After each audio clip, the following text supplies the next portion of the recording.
Okay. My name is Lauren Simmons, and I am the founder of PD Buzz. I was diagnosed with Parkinson's disease just over 5 years ago. I just had my big 5-year anniversary. And when I was diagnosed, I was shocked. I was devastated. It was very, very difficult. So I have been in the spot that many of you are in today. I did not know what resources were available to me. I was kind of given the prescription and, an appointment for a few months out and left to go on my own and figure it all out. And I didn't figure it all out until, for me, it was the day I walked into Rocksteady Boxing. And that's because that was the day that I met people in the Parkinson's community. And then I learned about the resources that were available. And that's when I started learning that there was something I could do to fight back. So that's one of the reasons that that's the biggest reason I'm involved with that today, is I want everyone to know that you can live well with Parkinson's. It takes a lot of hard work, but you can do it. And there's so many resources available to you. And we want to give you that jump start to get you started on that road. So with that being said, just real quickly for those people coming in, everyone's going to be muted during the speakers. If you have any questions, please put them in the chat. And we're going to start with Dr. Bixby. Dr. Bixby is a movement disorder specialist, and I'm sure she'll tell us exactly what that is. Dr. Bixby is currently at Scripps in San Diego, but she's coming back to Orange County very soon. And Dr. Bixby happens to be my movement disorder neurologist and my friend. So I'm going to turn it over to Dr. Bixby and take it away.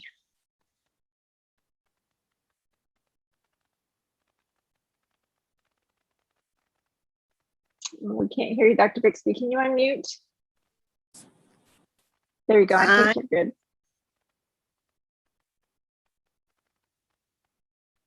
You're muted again. Hang on a second. You were unmuted for a second. Let's see. Ask to unmute. Unmute. There we go. There you go. Am I on? Okay, gotcha. Hi, I'm Dr. Mindy Bixby, and I am a movement disorder specialist and a neurorehabilitation specialist. I've been doing movement disorders and seeing patients for about 12 years. The beauty of my choice to be a movement disorder specialist is that I first was a neuro rehab specialist, and I was working in a physical therapy rehabilitation inpatient hospital that ultimately was part of my fellowship. And when I did that, I saw so many Parkinson's patients coming in and are having difficulty walking and sitting and standing, and their voice was a little bit lower. And when they left, they looked awesome. They were faster. They were moving in a really robust way. I could hear their voices, and I'm like, this is for me, because neurology is really important to me. I love the brain. I love learning all about it. But I also believe it's important to understand what you can do outside of medications to build up an opportunity for you to feel the best you possibly can be. So ultimately, I'm an integrative movement disorder specialist because I believe in thinking about the gut and thinking about the mood and thinking about your voice and making sure that your life is the best it can be in regard to socialization and getting you into a place where you feel 100% the best you can every single day. And so with a movement disorder specialist, I'm trained to see and recognize Parkinson's disease and also Parkinsonism, which we'll go into a little bit today, and understand a little bit more about what's happening in the brain and ultimately how you can help yourself. And so I know there's a great deal of people that have had this for some time, understand the disease, understand what they're going to do moving forward, but I want to make sure that I cast a huge umbrella or a net to make sure that I capture everybody's questions, but also help you kind of understand a little bit more what Parkinson's disease is and what the treatments are, and ultimately how you're feeling, and what symptoms that you can have that are associated with Parkinson's disease. So first and foremost, Parkinson's disease is a dopamine deficiency. What does that mean? So dopamine is one of your neurotransmitters, a communications that you use, neurotransmitters you use to actually communicate with your brain for your body and your outward appearance. One of the neurotransmitters is dopamine. There's serotonin, there's norepinephrine, there's glutamate. There's all these different neurotransmitters that are signaling processes that allow you to actually move and be you. Okay, so when you're dopamine deficient, there are certain aspects of what's you may be experiencing based on the fact that there's less dopamine in your system in here. Okay, so the idea is a dopamine deficiency can actually occur way earlier than you start to have symptoms. Sometimes you can actually have 50% less or 60% less dopamine in your system when you finally start to see a little bit of tremor or stiffness or slowness. Let's talk about that. So there's cardinal symptoms. What that means is those are the most common things that people see that have Parkinson's disease. So again, Parkinson's disease, dopamine deficiency, are the same thing. I may be using the terms differently as I walk through this lecture today, but I want to make sure that you're aware that they're the same thing. And again, Parkinsonism is also dopamine deficiency, which we'll talk about at the end of this talk. And so Parkinson's disease can have you display either rest tremor, which is always usually on one side of the body first. Rest tremor is tremor at rest, when you're just sitting there and you start to see a tremor happen. And then you can control it as soon as you open your hand or move around. But then you start to be distracted again, you'll start to see that tremor again. And that could be in your hand, that can be in your head, that can be in your lower leg. It just depends on you. Again, every single person that has this disease will be unique. That's why it's super important for you to see a movement disorder specialist or someone that is very comfortable with Parkinson's disease, because you're going to have different treatment plan, a different management in every way, because you are an individual. You are your own fingerprints. So ultimately, we have to make sure that we have a tailored decision-making tool so that you get exactly what you need moving forward based on what you have and what you're experiencing. And so that's one, rest tremor. The next one is stiffness, also known as dystonia, tightness of the muscles. So I have patients that come in and they say, I'm just really weak on this arm. And it's just difficult for me to move as like I usually like to move. And I do a strength exercise and see, okay, you're really strong grip strength, but you're tight, meaning that it's hard. You're pushing against a barrier that you normally do not have. Or let me give you another example. Let's say that you have a bicep curl and you want to do that. Okay. But if this muscle down here is not relaxing, you can't do it. It's almost like a difficult thing for you to do. And it's not that you're weak, it's just the muscles are stiff. And that could be seen throughout the system, but it's usually on one side first. Okay. The third thing is some people can experience shuffling or freezing when they're walking. Their walking changes in some way. Decreased arm swing, where it doesn't swing as much as the other side. Or you may experience that you're trying to go through a threshold or walking through a small space and you can't move as easily as you'd like. The next one that people may experience is slowness of movements, where you used to be able to do certain things fast, and then it seems like it's a little bit slower for you to do them. Any activities of daily living, you're walking down in the mall and you just can't seem to keep up with people as much as you used to because you're just a little bit slower. And that can actually occur on one side first as well. And so that idea is those are the cardinal symptoms. You may never have a lot of those, ever. Like we talked about, it's an individualized disease. Every single person is different. Other things you may be experiencing, which ultimately, those are the motor symptoms, cardinal motor symptoms. Non-motor symptoms can be anything from visual changes, depth perception. Some people have 3 things before they ever have motor symptoms, and you may not have all of them or any of them, but it has been found through research and clinical trials that some people experience lack of smell, constipation, and acting out in their dreams, talking in their sleep, way before they actually ever have any of the symptoms we talked about with the motor system: stiffness, slowness, rest tremor, walking changes.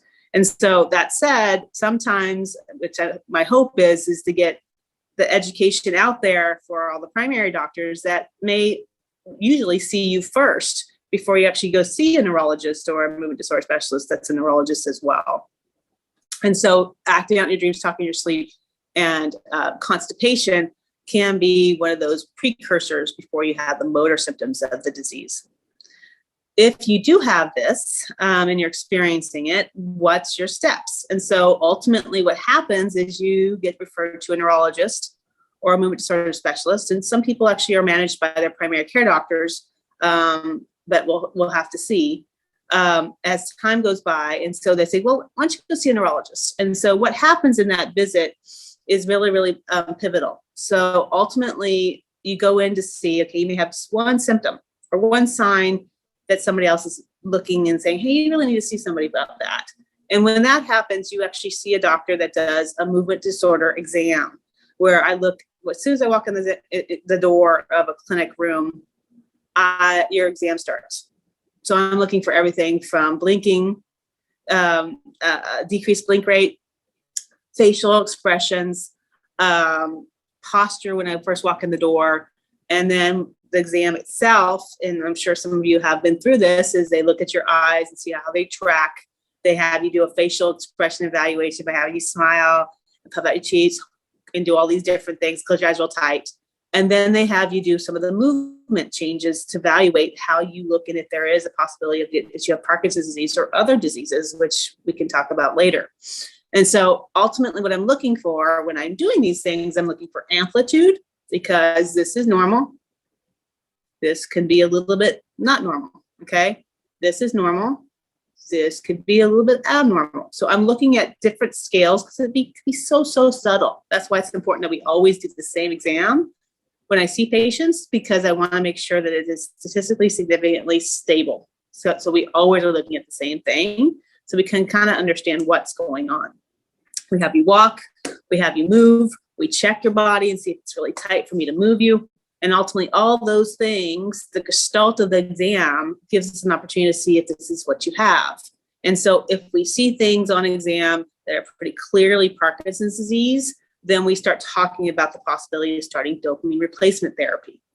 If it's a question of it's just very subtle, sometimes I just wait and monitor. I still say increase your exercise, water.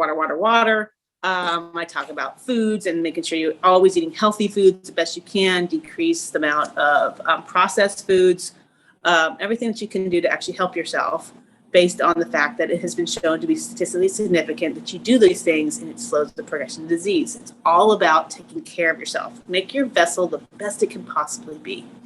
And so if it seems that things are harder for you and you really want to consider doing medication, what you're doing right now at this day today is for you to help you with symptom relief, help you move faster, have you have less tremor or no tremor, allow you to have vision changes a little bit better and things like that. And again, there are outliers where you can have vision changes that can be something completely different and not Parkinson's disease, but I always want to make sure I address you from head to toe. Next thing is understanding what is available for you in regard to medication. The goal of medication is to pump up what you are losing. So again, dopamine deficiency, you have less dopamine inside there. So you want to take something, whether it be by mouth or other ways, to improve your dopamine balance. Okay, so some of them that you may be on right now or haven't tried medication yet, but we'll talk about that, is something called Carbidopa Levodopa. I know, say that a million times, but other name is cinnamon. So Carbidopa Levodopa, the levodopa part turns into dopamine once it hits and passes the blood-brain barrier. There's also something called a dopamine agonist that looks like dopamine enough that your brain believes it is. So your stiffness, your tremor, your slowness gets better. Other things that are like adjunct therapies, amantadine, you may have heard of, which is something, a glutamate antagonist, which is another thing that's kind of modulating dopamine in your system. Some people are using an enzyme inhibitor called Azlex, Zendago, Sledgeline, which ultimately helps you not break down the dopamine that you really need. On top of the fact that you're using the dopamine replacement therapy, it helps to keep it there longer, and a lot of other options for you. And so there's a plethora of treatment plans that we have, because everybody's different. Everybody's going to be different, how they tolerate the medication, if they have a side effect, if it's working for them, if they need more, if they need less. But I want to make sure that everybody's aware that the medication that you're given, for instance, Carbidopa Levodopa, some people don't start the medication quickly. It's because they want to hold on to it and make sure that it's, when they do need it, they have it. That is a paradigm shift at this point, because what happens is this, is if you have symptoms that are bothering you and you're holding off on medication, it doesn't change the parameter of how much you're going to need in the future. Let me explain to you what I mean by that. Because a lot of times people believe, oh, I have to take more now, It's not because the medication is not working anymore. It's actually because of the fact that the balance up here is a little bit less. So you need to take more to keep that sweet spot so you continue to feel good every day. And so that's the reason why we do that. And so ultimately it comes down to what you need. And so sometimes I have people do Parkinson's disease diaries to understand kind of how the medication is working for you. Because I can't walk around in your pocket. I wish I could. But if there was a way to actually know what's going on in your day, sometimes 1, 2, or 3 days, I want to make sure you have an opportunity to be able to let me look at your day. So it's an interesting thing. I take 7:30 a.m. You may get up earlier. We have to work that out in regard to the what sheet I give you. Starts at 7:30 or 7, and it goes all the way to 10:30, 11. And every half an hour, you check the boxes. And you let me know when you're eating, when your medication's on board, and if you have any symptoms. Because when you check the boxes, okay, there's a tremor box, there's stiffness box, there's a slowness box, there's others if you need to. And so it helps me kind of understand throughout the day what you're experiencing. Are you under medicated? Are you over medicated? Is it just right? Or are you missing out on opportunities where you have a window that you feel not as good? And the whole goal is to make sure that I have a bridging moment throughout the day so you feel good. And so that's something that we also talk about later. So what are the next steps in regard to understanding why exercise helps? So the whole idea is that exercise and therapies and having somebody evaluate you is the fact that if you are having difficulty and you're not using your body like you used to, you may not be able to use it as well as time goes by because it gets used to it. And so your brain has a memory. And so if you're not actively pushing that arm to move or allowing yourself to go, this is how I want to feel, this is how I want to move, then your brain forgets. And so the whole goal of exercise and physical therapy and getting you moving and talking loud and moving big is the fact that it actually keeps the brain as level as it possibly can be. Yes, you can miss a day every once in a while, a couple days every once in a while, but it really does make a difference because I see patients that have been exercising, and then something happens. Let's say they get sick, they have a pneumonia, or they get cold, and they can't exercise for 10 days, and then they come back and I see them again. And again, if it has to be the timing, it has to be perfect, but I can see the difference in them. And it's not because they need more medication. It's just that medication and lifestyle and exercise are all in a beautiful sphere to keep you in a good place. And so they all are important, just as important as one another. And so that's why this wonderful lecture is so important, because I want to make sure that you feel comfortable, that you can empower yourself to help yourself through this just as much as what I would do to help you with medications. So it's all together. And so the idea is that if you notice that your medications are not helping you, and again, exercise for no matter what your diagnosis is extremely important to keep you on a long life path.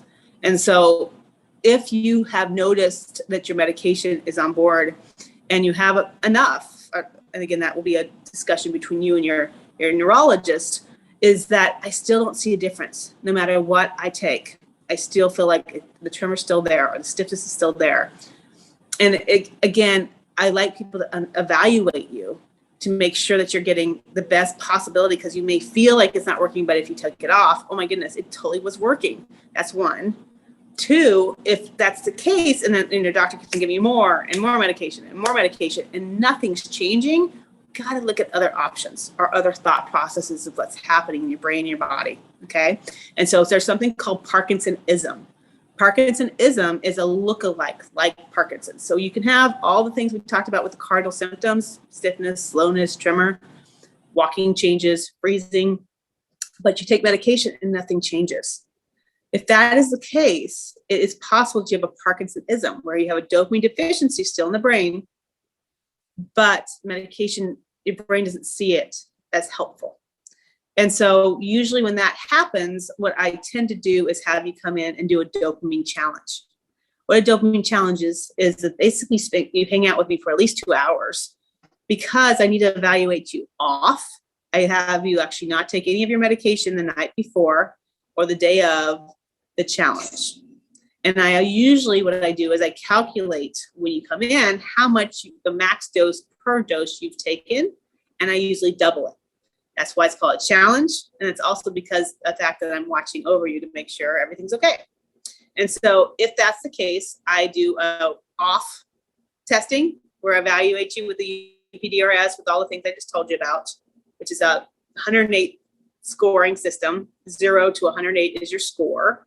And that is, say you get a score of 32, and that's all based on the things I see. And then I give you your medication in the office, but I give you much more than you take it at home. And I usually try to see that there's somebody else, a family member as well. So we're all honing in on you to see how you look off. And then I wait an hour. I give you the medication and then we wait an hour. You can go out and you can come back, whatever. But I need to make sure the best of my ability is that within an hour, the medication should have been through your mouth, through your gut, to your liver, and to your brain for me to see if it helps you or not. And so then I do another exam, which is ultimately on testing, and I evaluate you. What did your off score look like? Let's say you're 36. And when you come back, you're 20.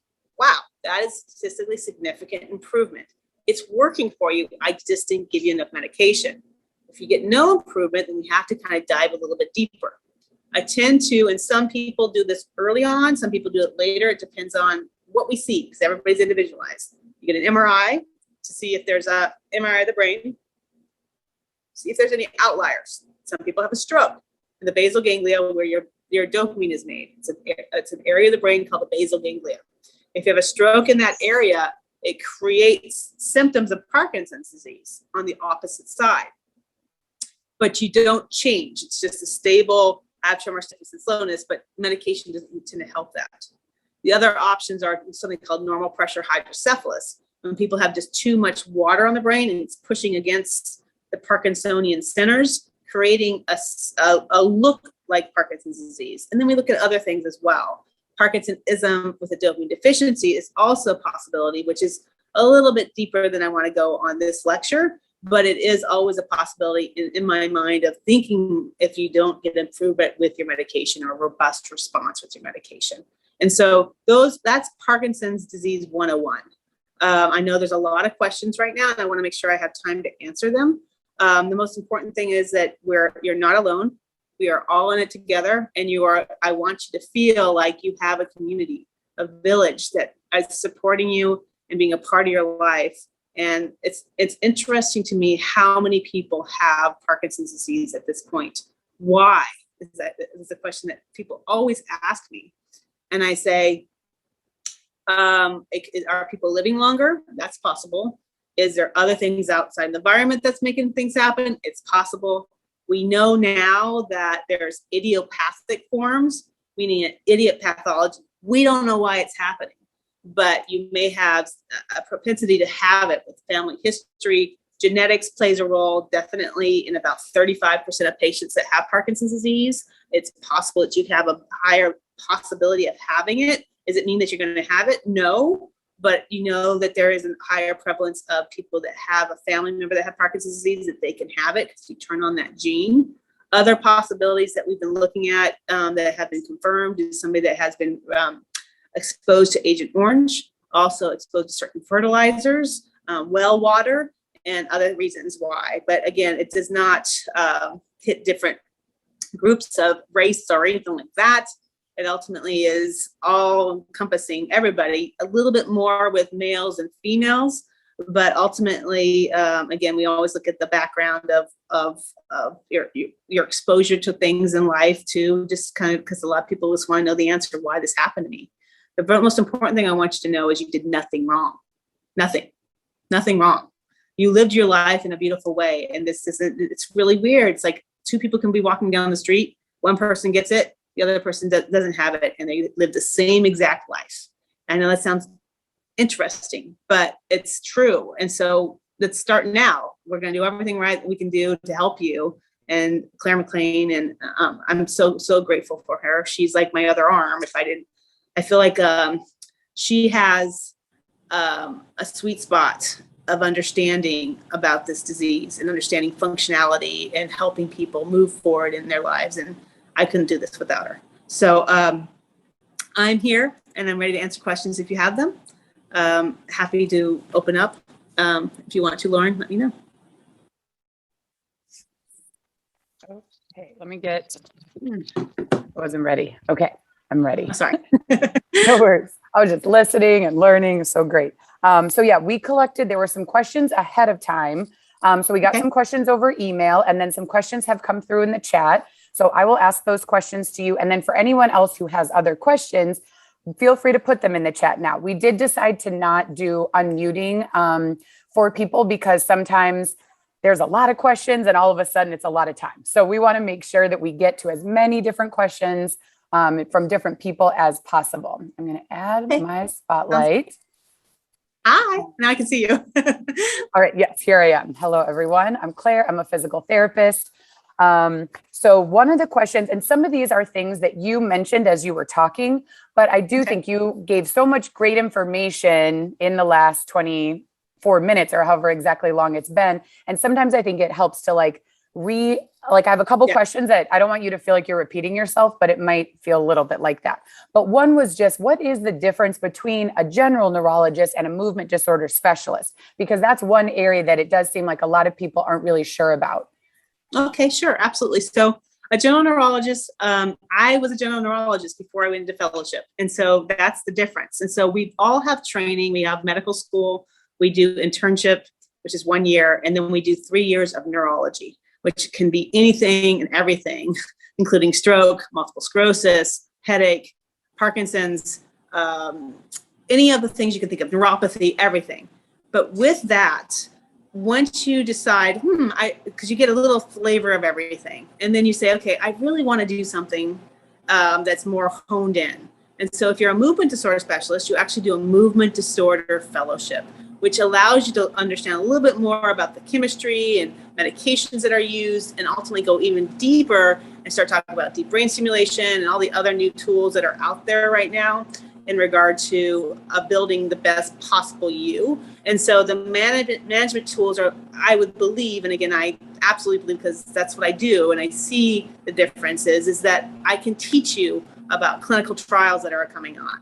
What are the thought process of slowing the progression of the disease? What are the things that you can do for yourself? That, because I constantly read, always, because every day I wait for that newspaper heading that says cure for Parkinson's, and we're getting there. It's just that I think it's really important to have someone that actually sees this all day long, every day. And so you create an opportunity to have a funnel of learning, because there's always going to be somebody, like we talked about, this is an individual disease. And so if you don't see enough of it, it tends to be that you have a harder time changing things up when something's an outlier or different in regard to how you're treating somebody. So a movement disorder specialist has been trained, fellowship trained 1, 2 years, sometimes 3, in the management of somebody that has Parkinson's disease. Okay, thank you. And I would add to that, both the management, but really getting the correct diagnosis. So you were talking for a while about kind of the differential diagnosis, and even within Parkinson's, it's kind of this umbrella terminology of Parkinsonism versus Parkinson's disease. And that's what we find a lot of people that, have some confusion around that. And so getting really the correct diagnosis so that you can then get the correct treatment is super important. Next. I've had people that had essential tremor for 5 years, which is just action postural tremor. And they're like, I had Parkinson's, and they didn't recognize that because they don't see it enough. I mean, general neurologists are wonderful. They really are. I mean, I think they're fantastic. But the idea is, if they miss that diagnosis and you're not being treated the way you need to be treated, even just one time seeing a movement disorder specialist, if you have a movement change in you, I think is important and worth it for sure. Yeah. Okay. And then you did talk some about medication, but one of the biggest questions for people is when to start medication. Because, for some, it's a thought of wanting to wait as long as possible or wanting to avoid medication. And, and I honestly, some people, the last time when we did in person, there were some people who said, I saw my doctor and then they the doctor said, tell me when you need medication. People are like, well, how do I know when I need it? So that's one of the biggest questions about when to start. How does someone know if they need medication versus, they're maybe doing okay for now before starting medication? Perfect question. So first and foremost, you and me are a team, period. The question of understanding of when you need medication is talking about your symptoms. What's hard for you? I have this little pinky tremor and nothing else is happening. I feel good. I can do all my things, activities of daily living. It doesn't hinder me in any way. That's when we decide maybe we should wait. But if you're having symptoms that are keeping you off balance, you're stiff, you're slow, and things you don't feel 100%, then that's when we actually start medication. And again, sometimes the natural products of exercise and taking care of yourself and doing the right things, and that way kind of give you an opportunity to do that. And then you can come back and see me and say, you know what, that really worked. I'm going to continue on this road, and then we're going to move forward. But I'm always going to let you know that these are the things that we can consider.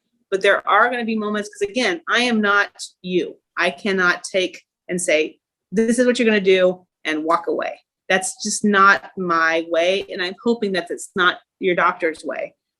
To be educated and understanding why we would give this to you, even just doing a trial, even if you're questioning, oh my goodness, all I have is this little pinky. But what if you don't know what you don't know? Meaning, what if you have pain in the shoulder and it's like always been bothersome, and you've been doing exercise and physical therapy, and it's like, I've done everything. I've even seen an orthopedic surgeon. They told me maybe surgery, and you take dopamine and it goes away. Oh my gosh, what an incredible feeling.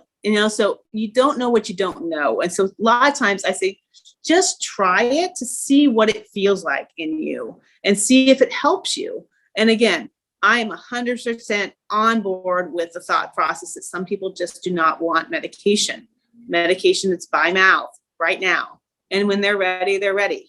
And so I need to know, and I need you to know that that's an okay choice. It's just that if you're having difficulties, if you're handicapped by it, meaning that you're not doing what you need to do on a daily basis because you're not going to get out of the house, because you feel like I'm just going to live this way and not get yourself going and being socializing and doing all the beautiful things you love to do because you are you, then that's when we really want to consider trying medication. Okay. Mm-hmm. Yeah. And I'll add to that. Like sometimes we'll have people and, they're going hiking with their friends. So they're exercising, they're active, but they're like, I can't quite keep up like I used to. And I'd say that's a time I would say, take it, because you are a fit person. You should be able to keep up with your friends. And that's, to keep up with your friends is what's going to keep you doing the things that you love to do. And exercise is so beneficial. And then also there's some people who come in who are young, still working, and they'll say, that typing and the computer mouse is hard. And so they're trying to find these workarounds, and it's like, well, and it's a balance. There may be some workarounds that make your life easier, but also that's a time to consider medication, because you may not need that workaround if your brain has the dopamine it needs to function optimally. Exactly. And I feel that's a good caveat to talk about functionality. The youngest I've ever diagnosed is 23 years old. I know that sounds really, really, really young, but it was an outlier. I don't diagnose a whole lot of people that are 23, but it's 23 to 100 and whatever. And so the idea is, how long have you had this? How long have you been dealing with what you have and thinking that this is a normal way of trying to get to something, like, for instance, playing on your phone and not even knowing what you could be, not knowing how great you could feel, is always something I want to make sure I talk about. Always. Yeah. Okay. We'll continue with medication questions. One just came through asking, is there medication that can slow the progression of Parkinson's? Not right now. Not today. What is it? Oh my goodness. How could I not forget? September 11th today. We're going to make it a better day. And the idea is, yes. There's not something right now. I mean, the research is incredible. We're just like about to burst through the seams, and I'm super excited about it. It's another reason why I'm enjoying Hogue, because we have a lot of research opportunities. But the thing about it is that COVID slowed us down a little bit, and there was a lot of things in the mix, and then we couldn't do anything because we all wanted to get that vaccine, which I completely understand, but we're back in the rough of it, kind of idea. So stem cell research is rearing in such a beautiful way. We have several medications that are looking really promising to slow the progression of disease and also the cure. So the whole goal of this is that, and this answer is very multifaceted, is that yes, we're getting there, but we don't have anything right now today to slow the Parkinson's disease except for exercise, taking care of yourself, drinking water, making sure your gut health is good, make sure that you keep around your family and stay social. Those are all slows the progression of the disease. It's been shown across the board. It sounds interesting. I know the medication is going to come, but if you're not ready for it, meaning that your body is declining because we're not moving, then I want you to be ready for that when it comes out and when we get that cure and we get that slow the progression of the disease. And so it's a multifaceted question, but I just think that we're almost there. We're right on the tipping point. And so right now, I just want to manage your disease so you always feel really good, so you're ready for that cure. Yeah, and I'll add on to that as a physical therapist too. I see medication as being indirectly helping to slow the progression, because for exercise, when people are not on medication or under medicated, they often have a harder time exercising well. And so if you can't exercise, then you can't get the benefit from exercise. So if you're well medicated and you feel better and you have less pain and more energy and you can move easier and get your heart rate up, then you can actually really achieve the benefits from exercise. And so I see medication as being indirectly, supporting that, along with other things. Hey, Claire, I basically don't type. If you wanted me to type that in, it'll be here 30 minutes to say hello. So I'm a one finger. My medications, I have just a real quick question on that. Whether I take my medication or not, it doesn't seem to make any difference on my tremors whatsoever. So I have at rest, but it seems to be more emotional. Certain situations or stress makes me, like right now I'm nervous, so I'll tremor worse. I can calm it down and stop it for a little bit. I used to be able to stop it longer. When I exercise a little bit, it goes away. When I exercise moderately or aggressively, then I tremor more, but I feel better. My biggest complaints is the tremoring, and I have horrific sleep patterns at night. I wake up 8, 10, 12, 14 times a night. Every single night I track it. So I'm not resting as much as I used to. So if the medication isn't stopping my tremors, I don't, even if I miss it, I've forgotten if I've taken it or not. So I know that I've missed dosage, and I don't have an off time. It's the same.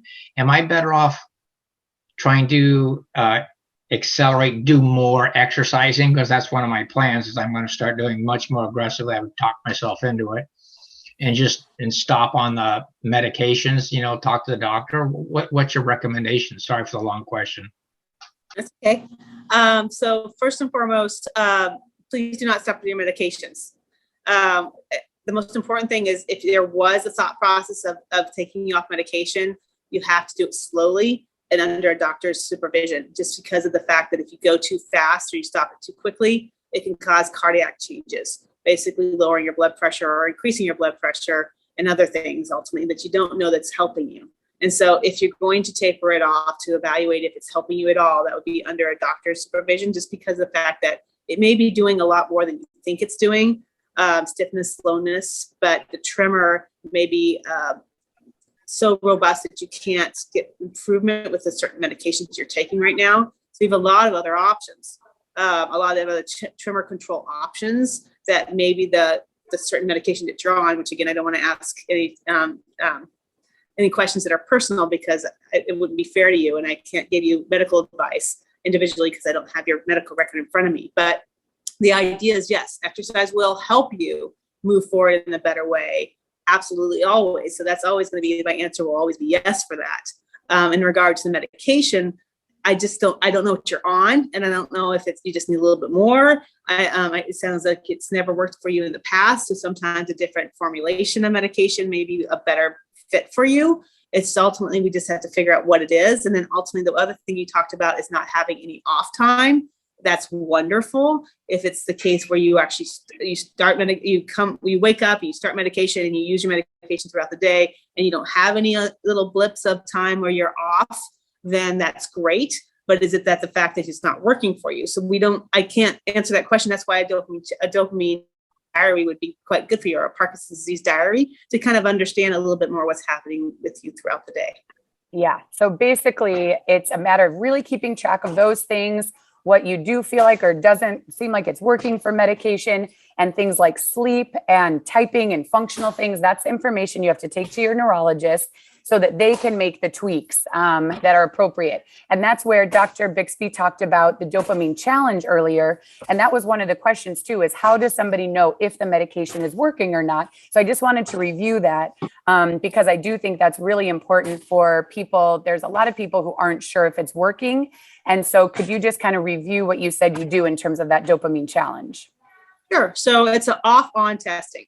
So a dopamine challenge is evaluating if the medication works or not. And so the goal is this, is when we try this challenge, you're off the medication for at least 12 hours to clearly get an opportunity for your vessel to have no dopamine replacement therapy other than what you have in your brain.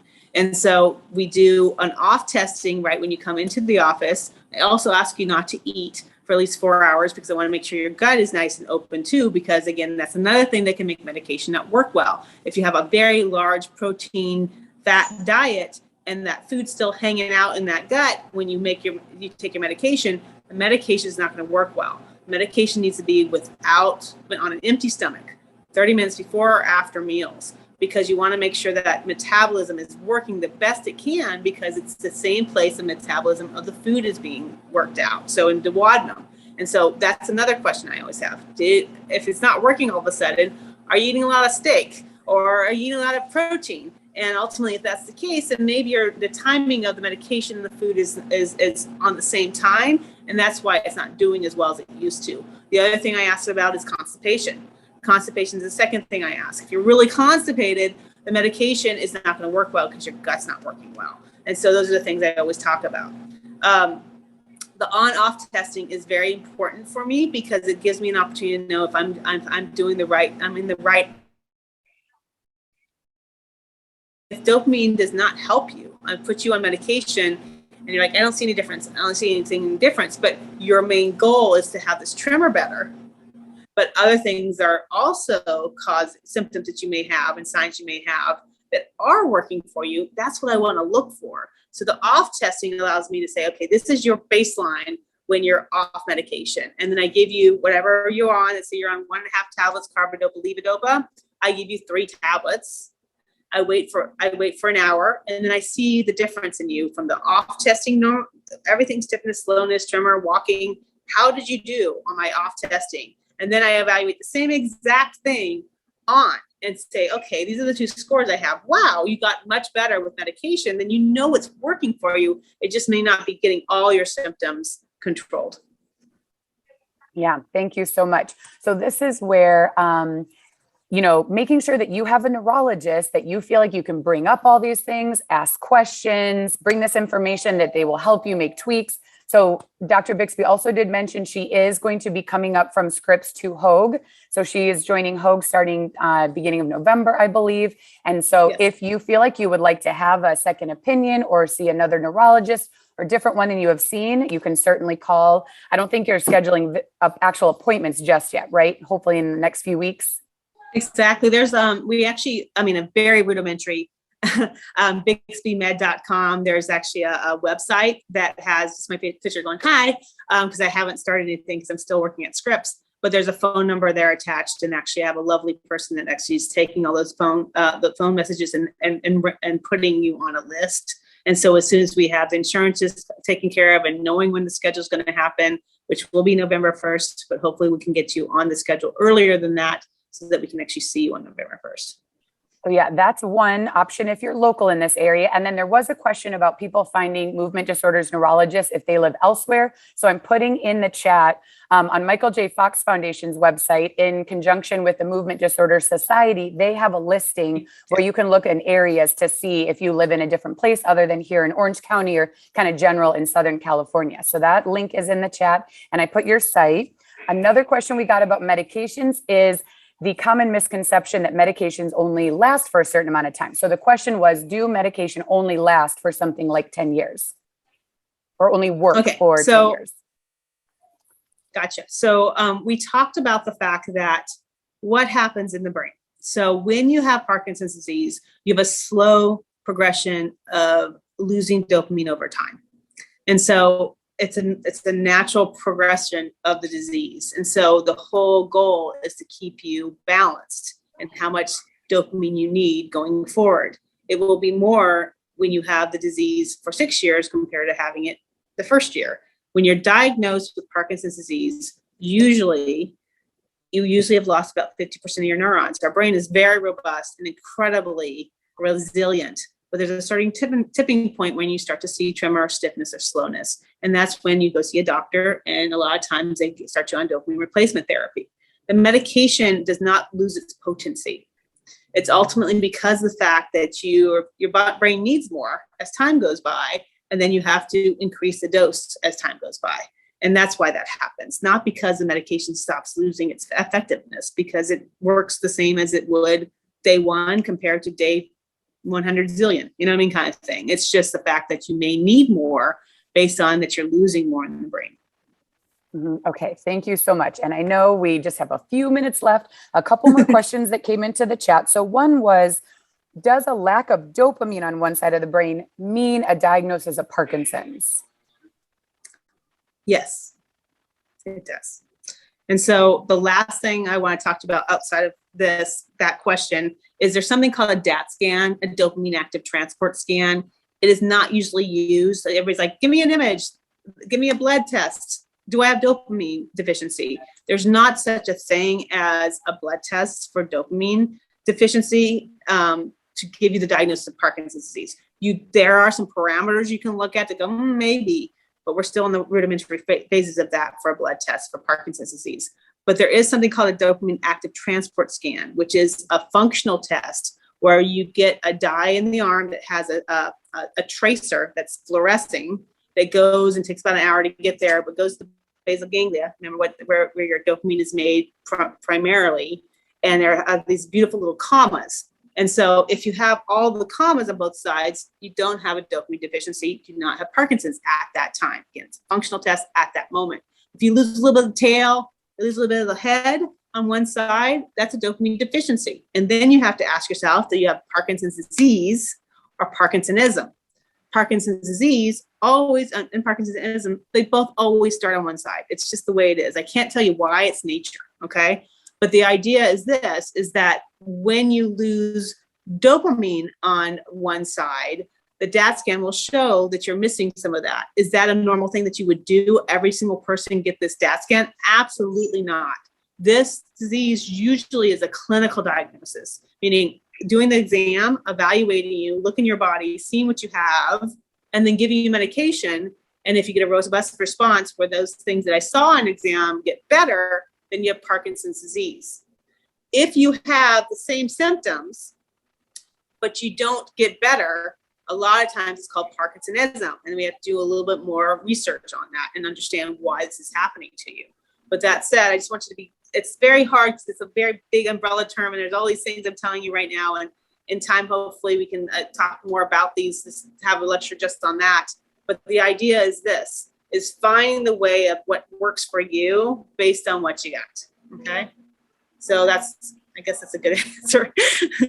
Okay, so do we have, it's 10:50. Do you have just a couple more minutes? Or should we go? Okay. I could do two more. Okay, minutes. two more, and you can feel free to give brief answers. One is about unwanted weight loss. Is that common for people with Parkinson's? What should people do about it? I know it's a super simple question, right? Yeah, it is common. So why is it common? It's because you're running a marathon all day long, whether it be stiffness in the body, you're using more energy expenditure, shaking. You know, we don't shake usually, but if you're shaking, you're using a lot more energy. It's like running a marathon all day long. So yes, people have weight loss. On top of that, your GI tract doesn't work as well. So the gastroparesis, the slowness of the gut wall, sometimes can create a difficult time for you to have a good nourished life. Your body can get nourished as well as it would like to with what you're taking in. Some people don't have an appetite. Some people have a place where they're so constipated, they're always feeling full. So there's a lot of things that are attached to weight loss. You just have to make sure you dive deeper and make sure there's not another reason for it besides Parkinson's. Okay. Okay. And then very last one. So someone had posted that it's their mother who has Parkinson's and she's constantly tired and in pain. Therefore, she has trouble exercising. So from, a doctor's perspective, what would you be recommending in that case? So when somebody is tired, you have to find out why. Is it that they have bad sleep dysfunction when they're sleeping? Or, do they get a good night's sleep? Is it restorative? Are they acting out in their dreams? Are they talking in their sleep? Are they going to the bathroom constantly at night? Is that one of the reasons why they're tired? And we just kind of have to dive deeper into that and see if that's something that we need to fix. Other things are people are having naps all throughout the day, then their sleep hygiene at night is poor because they are sleeping all day long. They're not getting the good night's sleep they should be having at night. And so that's one. Two is that pain threshold. Oops, sorry. Am I back? Okay. Yeah. That was interesting. And so the pain threshold, you have to figure out why you're having pain. Is she just really stiff? Is it that she has more other things like arthritis or something else that's happened to her, low back pain, upper back pain, all those things? Looking at the source of pain would also be helpful. So you kind of have to tease it out a little bit to understand what to do and how to manage that person based on what we see. It's hard for me to give you a full answer just because I don't get to see her in front of me. But if those are the two things that are lacking so she can't exercise, let's figure out why and then help that first and then get her exercising and moving. Okay. Yeah. Thank you so much. There's a few more questions that came in, but unfortunately we do have time limits and Dr. Bixby is literally going to present another presentation right now. So there's a hard end to our time together. So thank you, Dr. Bixby, so much for coming today and giving so much information and answering so many questions. We really, really appreciate it. Appreciate it so much. You take care. I'll see you soon. Thank you. Okay? Have a great day. Thanks, Dr. Bixby. Bye. Thank you, Lauren. Take care. Bye. All right.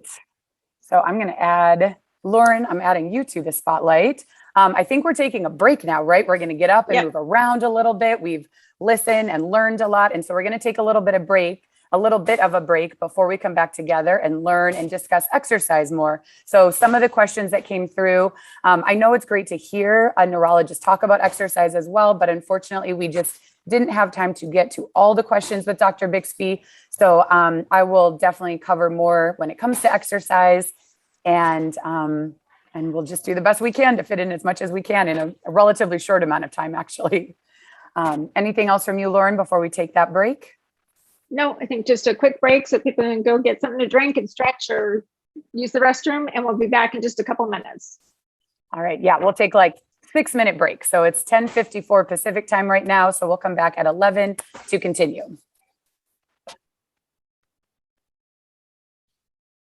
And I'm going to fill up my water, but then I'll be here if anyone wants to send in any other questions, especially relevant to physical or other therapies or exercise. Feel free to put any questions in the chat and I can be answering those as I give our presentation about exercise as medicine, which is coming up next.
Recording in progress.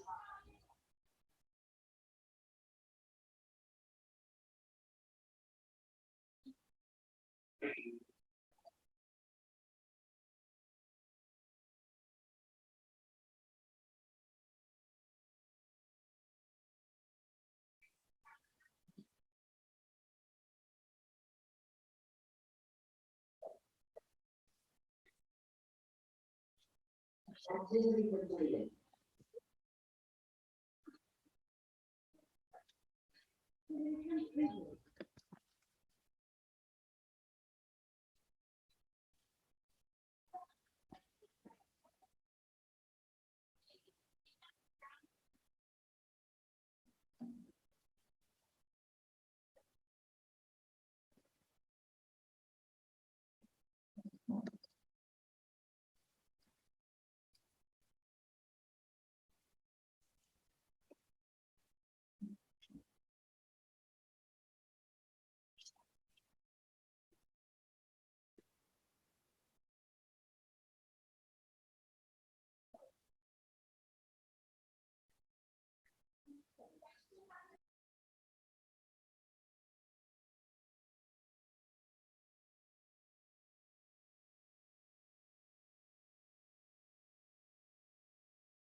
Hey, Lauren, just wanted to say hi. Thank you for inviting me.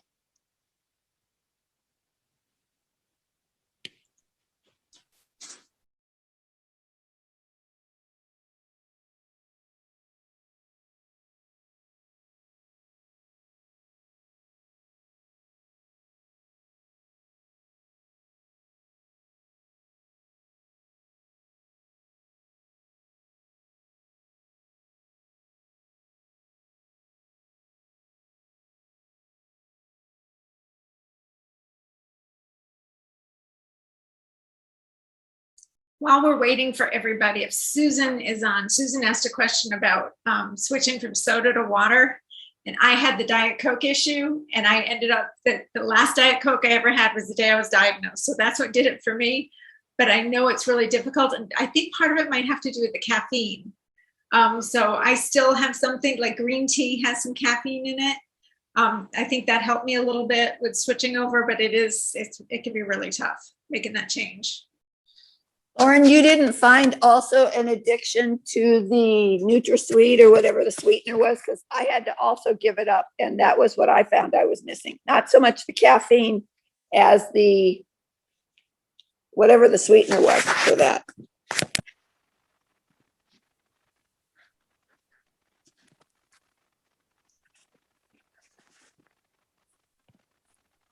Yeah. Lauren, did you hear about asking about the sweet?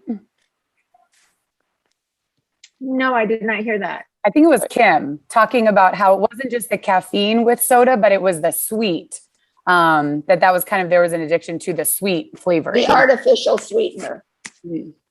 Yeah. For me, Unfortunately, I don't think there's a great answer for it that I found.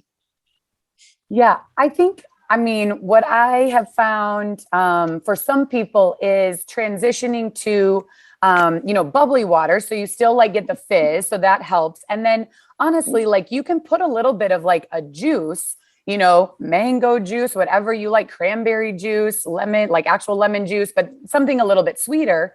And so that's a great option. So it's something that's still a little bit sweet, a little bit of juice and a big glass of water. Yeah. Okay. There's a little bit of sugar in that juice, but I mean, that's way better than, any kind of more processed soda or, drinks that have either fake sugar or real sugar, because you're in control of how much, and it might even take more juice to start with. And over time, you could do a little bit less and less of juice and sweetener. Because I think a lot of times we need a transition. It's hard to go like cold turkey from one to the other. Thanks, Claire. I agree. Yeah. And any change is a process, like starting to exercise is a process, trying to eat differently is a process, drink differently. There's a lot of things. And the good news is, I mean, you may feel like you have to make all these changes because of Parkinson's, but the truth is probably any of these changes that you're making are changes that would have been good for you even without Parkinson's. They're all the things that we should all be trying to do for our health.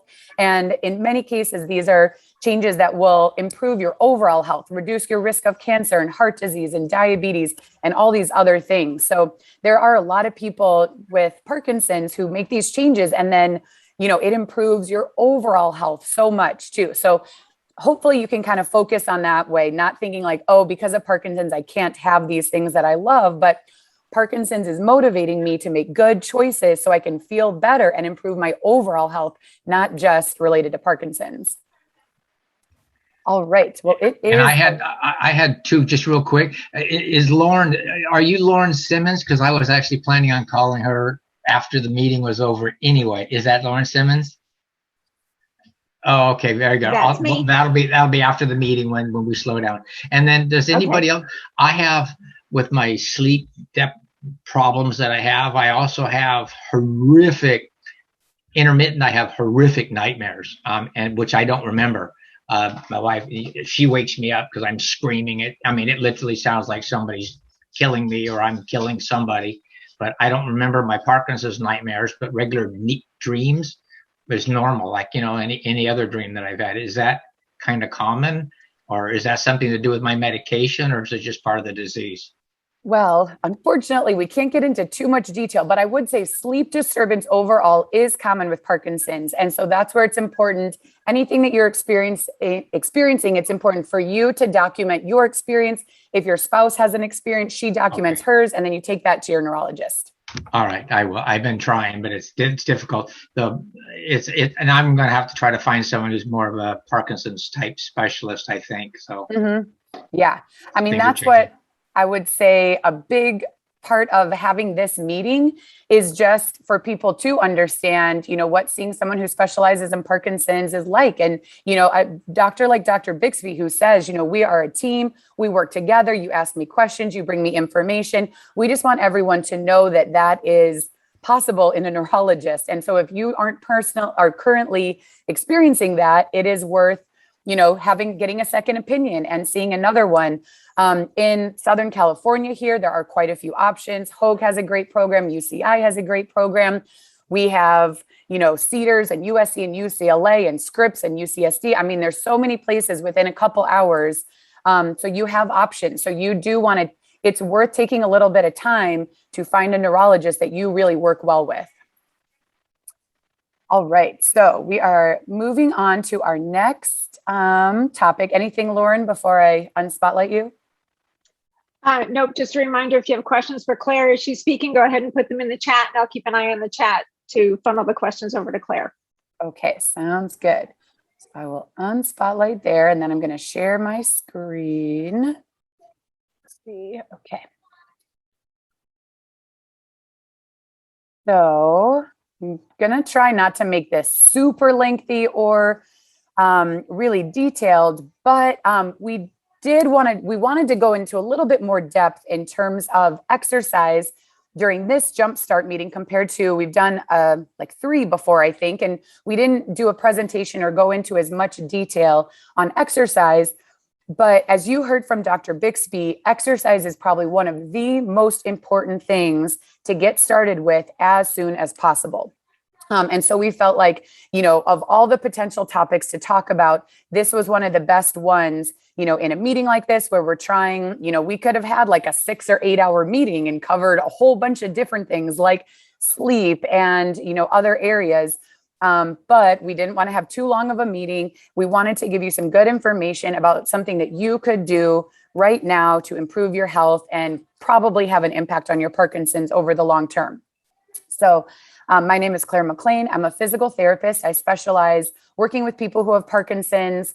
I did extra training after physical therapy school, and I've done a lot of continuing education specific to working with the population of people with Parkinson's, LSVT Big, the power moves, rock steady boxing, pretty much any training that exists. I take it and I learn and I try to implement it.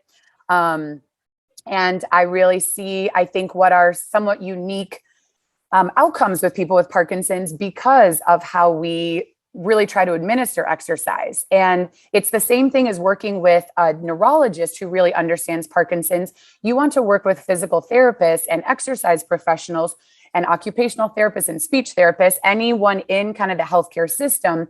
It's really ideal to work with people who understand Parkinson's, because we have taken more training, we have more education, we've worked with a lot of people, we've had more opportunity to kind of trial and error things and see what works and what doesn't.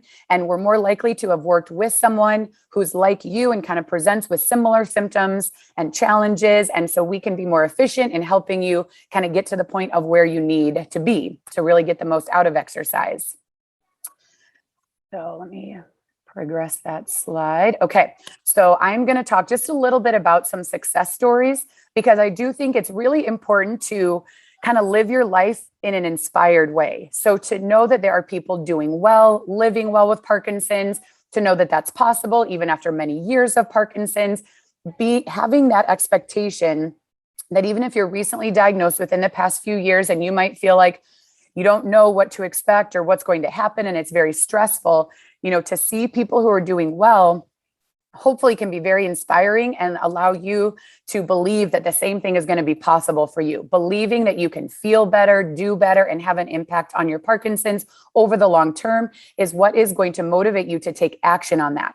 If you don't think that exercise is going to help you or that you could feel better or do better, it's much less likely that you will take action and do the things that are actually going to help you feel better and do better. So you've got to believe it's possible. And then we'll talk a little bit about the research. There is so much research that supports exercise and how beneficial it can be. And then we'll talk about the specifics. So based on the science and my experience working with people, what do I recommend that you do?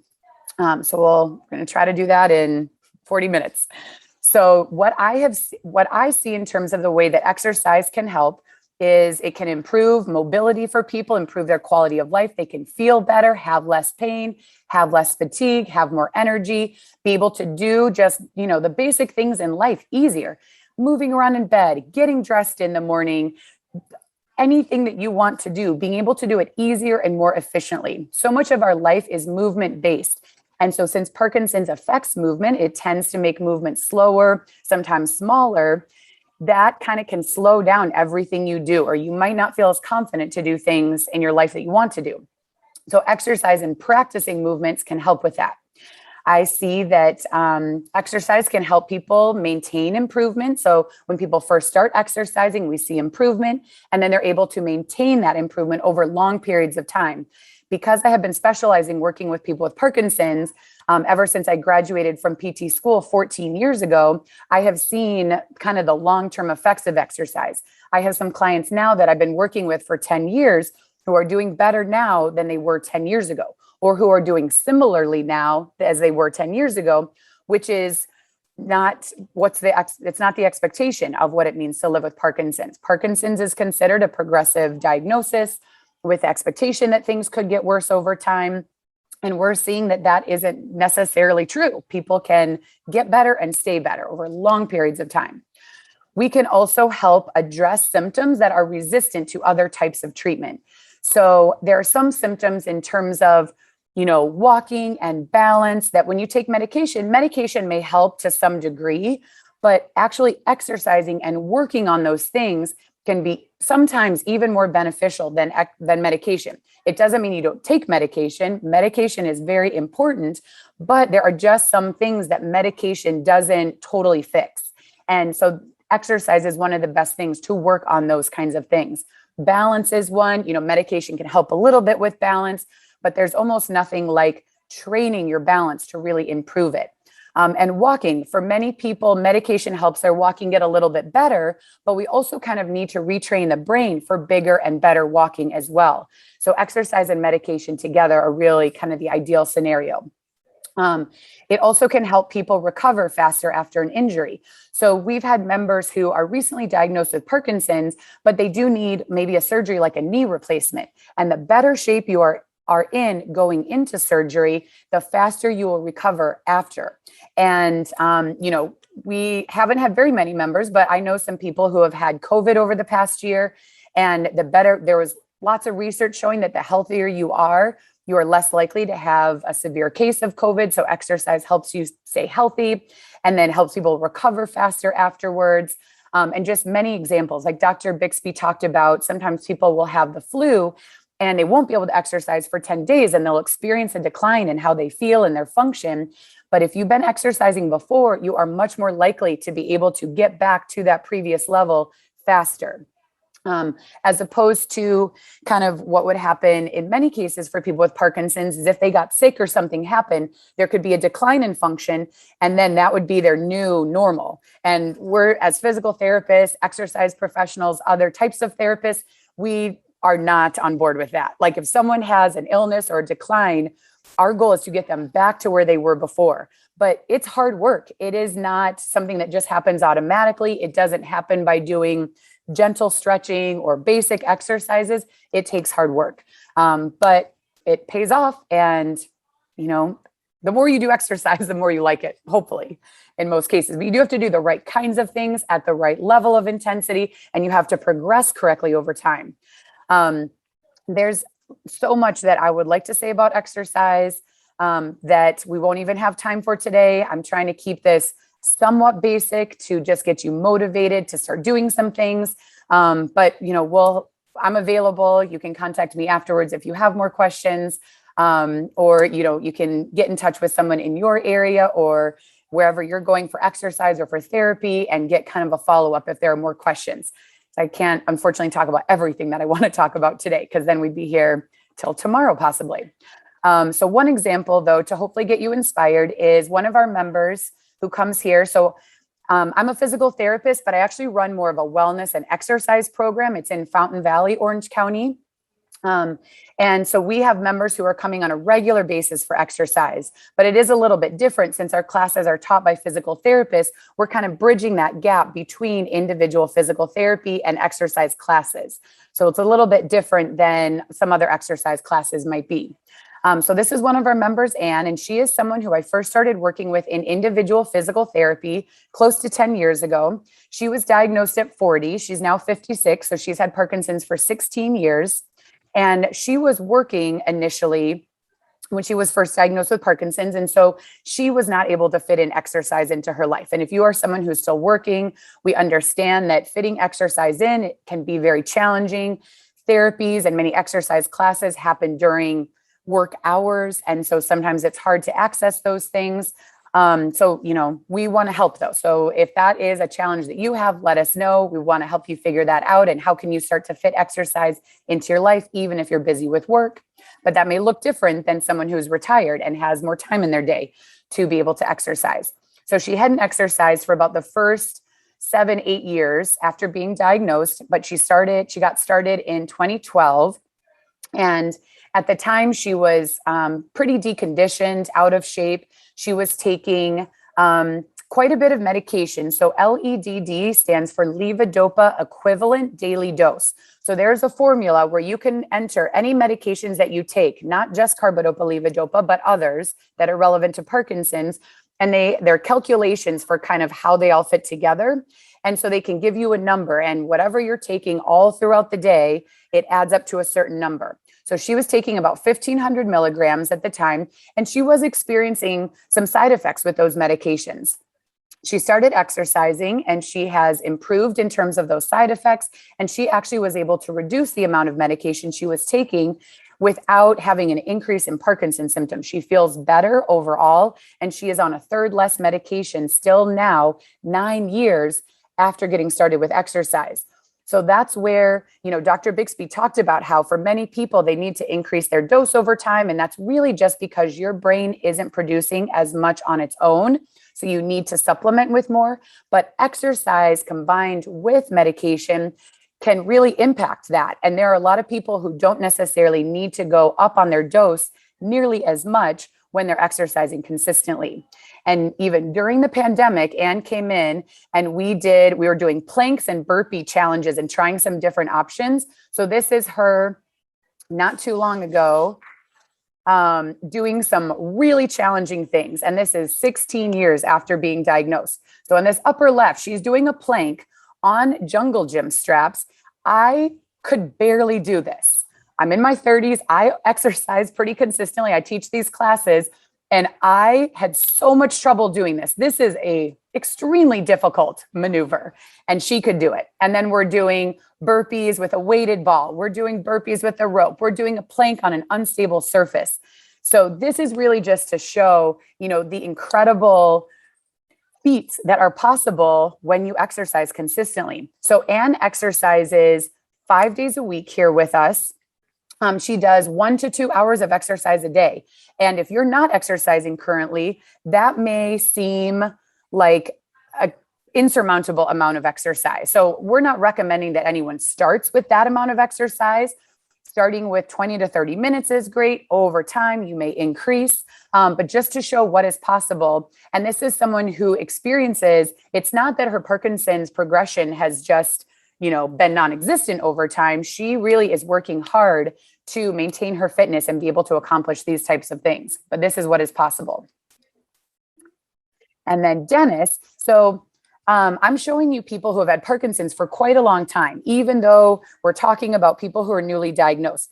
If I showed you videos of people who are in the first 3 years, you might see, okay, yeah, they're doing great. But we wouldn't necessarily see, what I would say is important is really knowing what you do now and the long-term impact it can have on Parkinson's. Exercise can help you feel better, both in the short term, and it really can impact Parkinson's over the long term. So that's why I'm showing you people who've had Parkinson's for a long time. That may seem somewhat irrelevant to you since you've only had it for a short amount of time. But I think this is kind of the key is if we can show how much exercise impacts people who have had Parkinson's for 10, 15, 20 or more years, we really know that it's having a significant impact. So this is another one of my clients, Dennis. He has had Parkinson's for 20 years now. This is 8 years after he started exercising. So when I first met him, he was referred for physical therapy. He'd had a Parkinson's for 12 years already, and he had never been referred to physical therapy before, and he was not exercising. So that is, one key is you want to start with exercise before you feel like you need it. You don't want to wait because our goal is to prevent progression and prevent you from experiencing more symptoms. And the right time to start is before you need it. If we wait until you need it, then we're kind of trying to reverse symptoms and then maintain that improvement over time. It's just a little bit harder. So Dennis already had some significant symptoms that he was experiencing, but he got better and he has maintained that improvement over a long period of time. So this shows him on the treadmill. When he first started, he was experiencing a symptom called festination, where his steps would get short and small. This is not something that everyone experiences. It's not something that people typically experience early on. He'd already had Parkinson's for 12 years, but it was a challenge for him. And so we did individual physical therapy, and then he continued with exercise afterwards. And so this video on the right shows him in 2019 walking better. He doesn't have to hold on anymore. His balance is better. He's taking bigger steps, and he had much better control. And these are the kinds of things that we see improve. And we have a video of him walking outside. So this is a symptom again. So this a little bit of extra movement in that left foot is a symptom that changing his medication didn't really impact that very much. But retraining his brain through doing the right kinds of exercise really helped him. Then you can see there's still a little bit of that movement, but it's better. He's walking faster, bigger arm swing, bigger steps, and less of that ankle movement. So exercise is not just about intensity, getting your heart rate up, which is important. It's really about retraining your brain for better movements. And when you practice doing things really well, you can improve and you can change how you move. You can improve how you balance. You can improve how you walk. Really, almost anything can be improved on if you're doing the right kind of exercise to work on that thing. So Dennis, 20 years after diagnosis, doing well. He also exercises 5 days a week. So you're going to hear a consistent theme where regular, consistent, somewhat frequent exercise is probably necessary to really get the most out of exercise and really benefit the most. It's kind of like your medication. Medication needs to be taken on a daily basis. Something like levodopa needs to be taken even multiple times a day because of how it's metabolized and how it functions. Exercise, you need your dose every day of exercise so that you feel good that day and so that you are getting that benefit of potentially increasing dopamine production or BDNF and all these other really positive things that happen with exercise that needs to happen consistently. I have more research and data on that, which I'll get to later. I talk way too much about everything. So one more example to be inspired by is Terry, who has had Parkinson's over 10 years. She's in her 70s and she has consistently gotten better over time. She had a goal of being able to jump rope. You can see on the left side, when she first started, she was not able to jump rope, but she let me videotape her not jumping rope. This is something I would also suggest is anything that you want to be able to do better or differently, get it on camera. We all pretty much these days have phones and devices that can easily record. And so, getting some video and seeing how you move can be really helpful. And then it's very fun to see improvement over time. And if we hadn't captured these initial videos, it wouldn't be quite as dramatic to see the change that Terry experienced over 3 years. So 3 years later, she's older, she's had Parkinson's longer, and she is getting stronger and fitter and better. And I can tell you again for Terry, it's not easy work. She is challenged mentally, physically, emotionally by the exercise that we ask her to do, but the outcome is worth it. So just an example, and I will be totally honest. So for all three of these people who I'm showing you examples, I will tell you that all of them experienced a decline during COVID.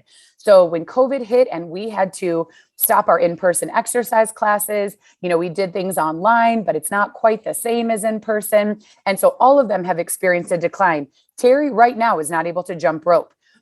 Does that mean she can't get back to jumping again? No. So we have a new goal. We are back in person. We're able to get started with exercise again. And there likely will be times, whether it's something like a global pandemic or a surgery or an illness, there may be times that you experience a setback, but that doesn't mean you can't get back to where you were before. So Terry is on, she is getting back to where she was before, Dennis, and we are all working together to get better again. But I do want to be totally honest that, COVID threw everybody for a loop. So if you experienced changes over the last year and a half, you are not alone. And the stress of the pandemic, not attending exercise classes, having our lives changed so dramatically, I think it would have been nearly impossible not to experience changes during that time. But just to know those changes don't have to be permanent. So the science, the research is just so strong. So there are many forms of exercise that are shown to improve symptoms and may have the potential to slow the progression of Parkinson's over time. It's really tough when people say, how often should I exercise and what should I do? It's not the same for everyone. So each person needs an individualized program for exercise, just like, again, with medication. Not everybody's going to take the exact same medication, the exact same dosage, the exact same timing.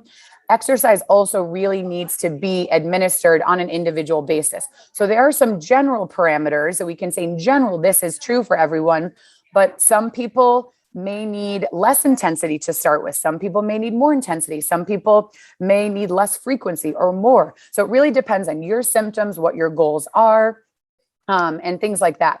So all of these are forms of exercise that have been researched and shown to be able to improve how people are functioning. So aerobic exercise, which can be done through many different things. That could be going for a walk, but how you walk makes a big difference. This is usually not going out and walking your dog. If you walk your dog, unless you have a very athletic dog who is not sniffing things all the time, you're probably not walking fast enough to really get your heart rate up. So that activity of walking your dog is great. You get steps in, you're active. That is wonderful, but that's not the same as exercising intensely. So aerobic exercise, we really define that based on your heart rate and how it changes during exercise. So are you getting your heart rate above 60% of heart rate max? If not, it's movement, it's activity, it's great for you. It's not the same thing. So we need to be getting our heart rate up. That can happen through walking. If you are out there like doing a power walk, if you're hiking, if you're jogging, if you're cycling, but you may have to measure it. So we don't necessarily know. You could be working hard and not actually getting your heart rate up above 60%. So we highly recommend measuring your heart rate when you're exercising. So they're all different forms. Things like dancing and boxing can be aerobic, but they aren't always. So it depends on how much you're moving, how consistently, if you're taking rest breaks.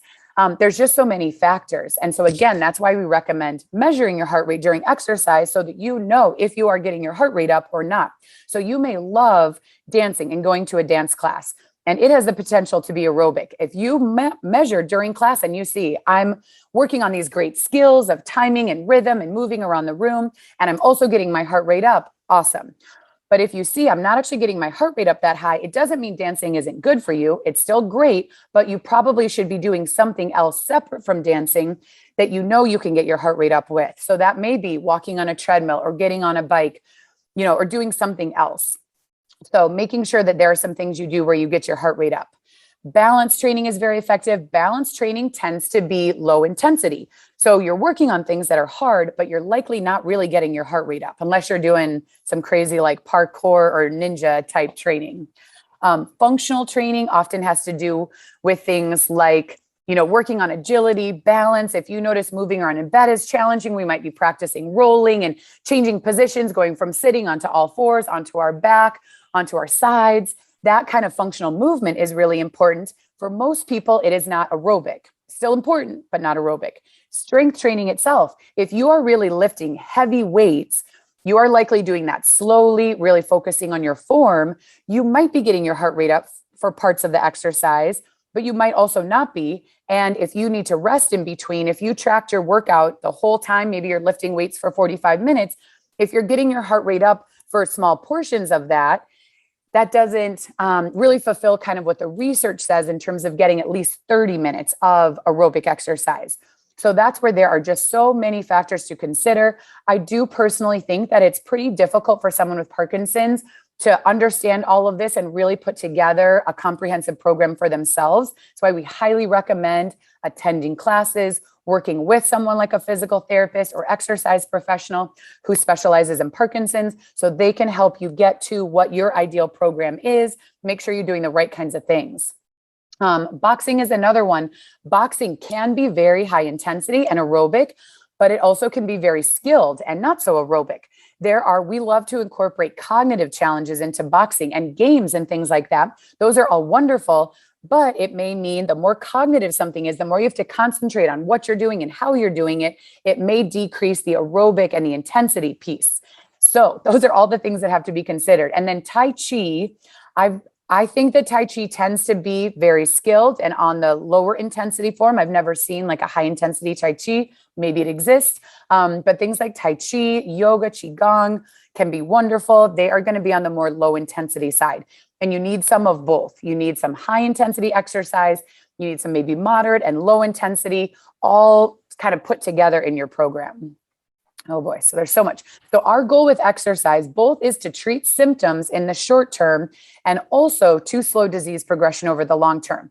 And aerobic exercise and tremor is a great example. So Dave had asked about tremor and saying, different kinds of exercise influence that tremor in different ways. And it is true that high intensity exercise sometimes can increase a tremor in the short term, because oftentimes tremor is affected by,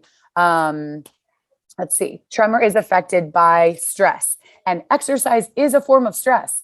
So especially higher intensity exercise is somewhat stressful for the body, but there's healthy stress, and then there's stress that may not be as healthy for you. So exercise is one of those things that is healthy, but you may notice short-term increase in your tremor, but like Dave said, but he feels better. So you want to keep doing that. Over time, you may notice that exercise doesn't increase the tremor as much because your brain and body get more and more used to that intensity. Or you might notice that it always does increase the tremor a little bit, and that is okay because the long-term benefits far outweigh that short-term increase in tremor, at least in most cases. If you are really struggling because every time you try to exercise, it's really exacerbating a symptom, again, that's when you need to work with a physical therapist so they can help you figure out what to do, how to modulate it.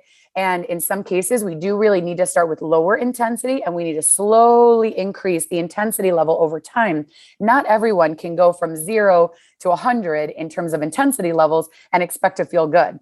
And a lot of times that's what happens. People aren't really active or exercising. They go and do something that's a little bit too intense. They feel bad. And then they think, okay, exercise isn't good for me. I'm sore. I'm really tired. I feel terrible. So I shouldn't be exercising. That's not the answer. The answer is you need to back off in terms of intensity, do the right things for you, and slowly work your way up over time.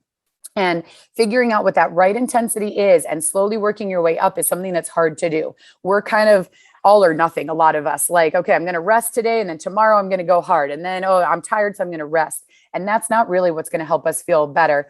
More consistent, kind of moderate intensity to start with, working up over time is what will likely be more beneficial. So there are some great review articles that talk about all the beneficial effects of exercise. So exercise can help prevent cardiovascular complications. Our heart health is extremely important, whether or not we have Parkinson's. And when it comes to having Parkinson's, you really want to make sure that the rest of your health is as good as possible. If you have Parkinson's and heart disease, that is more challenging to manage than if you just have Parkinson's disease. So that's what exercise can really help reduce your risk of other health conditions that will impact you. Arrest of osteoporosis. So Parkinson's does not cause osteoporosis, but if you're less active, that can contribute to your bones not being as strong. Exercise is one of the best things you can do to improve bone strength and maintain bone strength. And bone strength is very important because falls are something that people with Parkinson's can experience. Anyone really can experience it. If you have a fall and no injury, it's kind of not that big of a deal, although we want to avoid falls completely if possible. But a fall with an injury is when there really can be significant repercussions from that. So we want our bones to be strong so that we are healthy. And also exercise helps even just joint health. So joint health and reducing pain and feeling better when you're moving is very important. Exercise can improve cognitive function. That's critically important. Prevention of depression. So exercise can really help with mood, anxiety, depression. It can help in many ways. And that is also a very important thing to address because Parkinson's can come along with depression. Sometimes it is just receiving a life-altering diagnosis can cause, just your whole world to change and you have to figure things out. There also can be actual chemical changes due to Parkinson's, the changes in dopamine and serotonin, all those things that Dr. Bixby talked about. Changes in those neurotransmitters can also affect depression. So exercise can help both because you can feel empowered by exercise and like you're being proactive, you're taking charge of your own healthcare and, and your own health in general. So that can help with depression in that sense. And then exercise can actually have chemical changes that can help with kind of the chemical reasons for having depression and anxiety and other mood changes. Exercise can help with sleep. Exercise can help with digestion and reducing constipation. It can decrease fatigue. So initially, when you start exercising, you may experience more fatigue, especially if you were kind of out of shape to start with, but over time, it will help. And again, doing the right amount, the right intensity, being consistent with exercise, those are all really important to actually experience these benefits. You can experience improved functional motor performance. So you can actually just move better, faster, easier, bigger. It can help your medication work better, both in the short term and in the long term. And it can help the actual brain and the dopaminergic system in your brain function better. So it's pretty amazing what exercise can do. This is why, Dr. Bixby was saying exercise, exercise, exercise, because it is really amazing. And instead of when you look at all these symptoms, if you were trying to treat those with medication, in many cases, it would be a different medication for each one. And our goal is to take the medications you need, but try to keep your plan as simple as possible, because the more medications you're on, the more potential there is for interaction and side effects. So yes, you need to take what you need, but ideally we do want to try to treat the rest of your health as much as possible through other methods so that you don't have to be on a different medication for all these different symptoms. So exercise can help with all of these all at once. Dr. Alskog is one of my favorite neurologists. He's at the Mayo Clinic in Minnesota. So if you're in that part of the country, you could see him. He's still practicing, but he has been a neurologist for 30 plus years. I think he might be in his late 60s or even early 70s. He's a very experienced movement disorders neurologist. He has a PhD, and he is extremely supportive of exercise just because it's what the research says works. So a lot of neurologists maybe aren't as well versed in all the exercise research. They're very focused on medications and treatments. That's diagnosis and medical treatment is kind of their main focus. But he's written a number of articles, and then he wrote a book, which I put in the chat, that is a great resource for all things related to Parkinson's. And what he talks about here is conclusion from all this evidence, looking at all these different studies, is that regular aerobic type exercise that leads to fitness is the single strategy with compelling evidence for slowing Parkinson's disease progression. All people with Parkinson's should be encouraged to engage in regular such exercise. So strong words from a neurologist. So I mentioned earlier, I kind of already got into this, that, you know, of all these different types of exercise, many of them could be aerobic depending on how you're doing them, but they are not necessarily aerobic. And so that's where you really have to maybe monitor, be honest with yourself. Are you getting sweaty and out of breath when you're exercising? Because in many cases, I would say people are doing something, they're moving, they're exercising, but they're not really getting to that 60% heart rate max. They're not really getting their heart rate up. And that might be why you're not experiencing the benefits from the exercise you're doing or experiencing as much benefit. This really supports that as well. So it's this article, Forced Not Voluntary Exercise Improves Motor Function in Parkinson's Disease Patients. So this is one of the cycling studies that came out of Cleveland Clinic. Jay Alberts is an awesome researcher who has done a lot of work in his lab. So in this study, they took people with Parkinson's, split them into two groups. One was on a tandem bike where there was a professional cyclist, a trainer in the front. They were on the back of the tandem, and they were being challenged to pedal at 80 to 90 RPMs, faster than what was comfortable for them. And they were worked hard enough so that they got their heart rate into that 60 to 80% of heart rate range. The other group was voluntary exercise. So they were on a recumbent bike. They were allowed to control for the speed that they pedaled, but they also were challenged to work between 60 to 80% heart rate max. And the group that was pedaling faster and being challenged to do more than what they felt comfortable with is the group that got better. So both groups improved in their fitness levels, but the ones who really showed brain changes are the group that were challenged to work outside of their comfort zone. So aerobic exercise is important. And then also you need to do new and different things, and you need to be challenged to work outside your comfort zone. And again, this is something that is hard to do on your own. So I highly recommend working with a physical therapist, working with a trainer, joining exercise classes. That is one of the best ways that you can be challenged to do new and different things and work outside your zone. I mentioned earlier, you know, people said they do physical therapy and then they have a home exercise program, but they're maybe not motivated to do it at home. Most of us are not motivated to exercise on our own at home. There is a subset of the population who is actually motivated to exercise. That's, I don't know, like 10 or 15% of the population. Most of us are happy to relax and do things that are a little bit more low key. And especially once you have Parkinson's, to know exactly what you should do and how you should do it, and to progress over time and try new things I just personally don't think that's really realistic to ask people to do. Olympic athletes are good at what they do, and nobody says go train and exercise by yourself. They have coaches and trainers and people with them to to give them feedback, to challenge them in new and different ways. So I personally don't think that it's realistic to expect someone with Parkinson's to exercise on their own and be able to do all of these things. So finding in, services, therapy, classes in your area is ideal. If you live in an area where there aren't any classes and you can't find a physical therapist who specializes in Parkinson's, the good news is there are a lot more resources online now as well. So there's at least a place to get started, and then you can go from there. But there are online programs. We have one, and there's multiple other programs out there that are all, well, not all of them are great, but I'm sure a lot of them are great. Some medium, probably.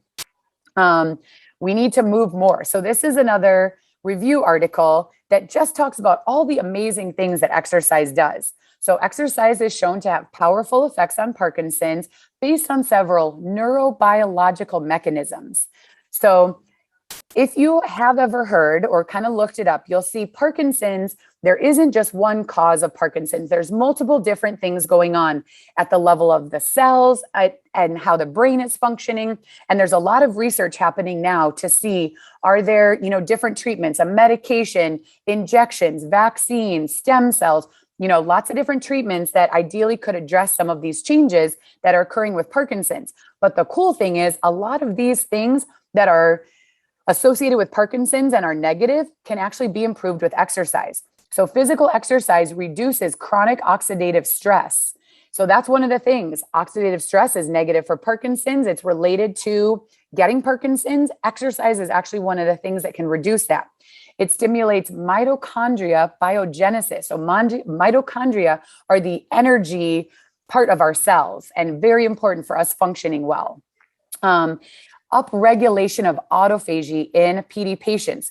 So not to get too technical, but part of what's going on with Parkinson's is a protein called alpha-synuclein. It gets misfolded and it causes the cell not to function well. And part of the problem with Parkinson's is that the cells aren't getting rid of that misfolded protein. There is a problem with kind of, they call it garbage disposal machinery. It's not getting that bad protein out. Autophagy is cleaning up the cells, and exercise has been shown to upregulate the cleaning up of the cells in our actual brain. So all these exercise is not just for our muscles, it's not just for our heart. It really does some amazing biological things in our cells, in our brain. Antioxidant enzymes become more active and effective in response to physical exercise. Antioxidants are super important for brain health. We all know that. Well, most of us have probably heard about that at least. Exercise stimulates neurotransmitter and trophic factor synthesis. So exercise has actually been shown to increase dopamine production, and BDNF and GDNF. These are things that are being looked at in research. How can BDNF really helps the brain function better? How can that be implanted into the brain? Well, guess what? You could exercise and that could do a lot for the brain as well. So these neurochemical phenomena promote neuroplasticity, which in turn decreases neural apoptosis, that is cellular death. So it decreases those cells dying and may delay the neurodegenerative process, preventing or decreasing Parkinson's development and symptoms respectively. So before people are diagnosed, if they're at increased risk, exercise could help decrease their risk of getting Parkinson's or prolonged symptoms. Once you are diagnosed, you can really impact your progression over time through kind of these, gross motor, muscle strength, and blood flow types of things, and also what is actually happening at the level of the cells in your brain. It's pretty amazing. So this is that study that showed, it was the first study that showed that exercise actually increased release of dopamine. Prior to this, exercise hadn't actually been shown to increase production of dopamine. It just showed that the brain kind of functioned better. But now there are multiple studies showing exercise actually does increase dopamine production in the brain. So that's likely why more consistent exercise allows people to reduce medication or stay on the same medication over long periods of time. That's why it really can work well with medication. But you have to be able to exercise intensely. So that's where I see for some people who are under medicated or not on medication, if they aren't able to exercise and move in a way to get their heart rate up, they aren't able to get the benefit of the exercise. So that's why medication can be really important. So what kind of exercise should you do?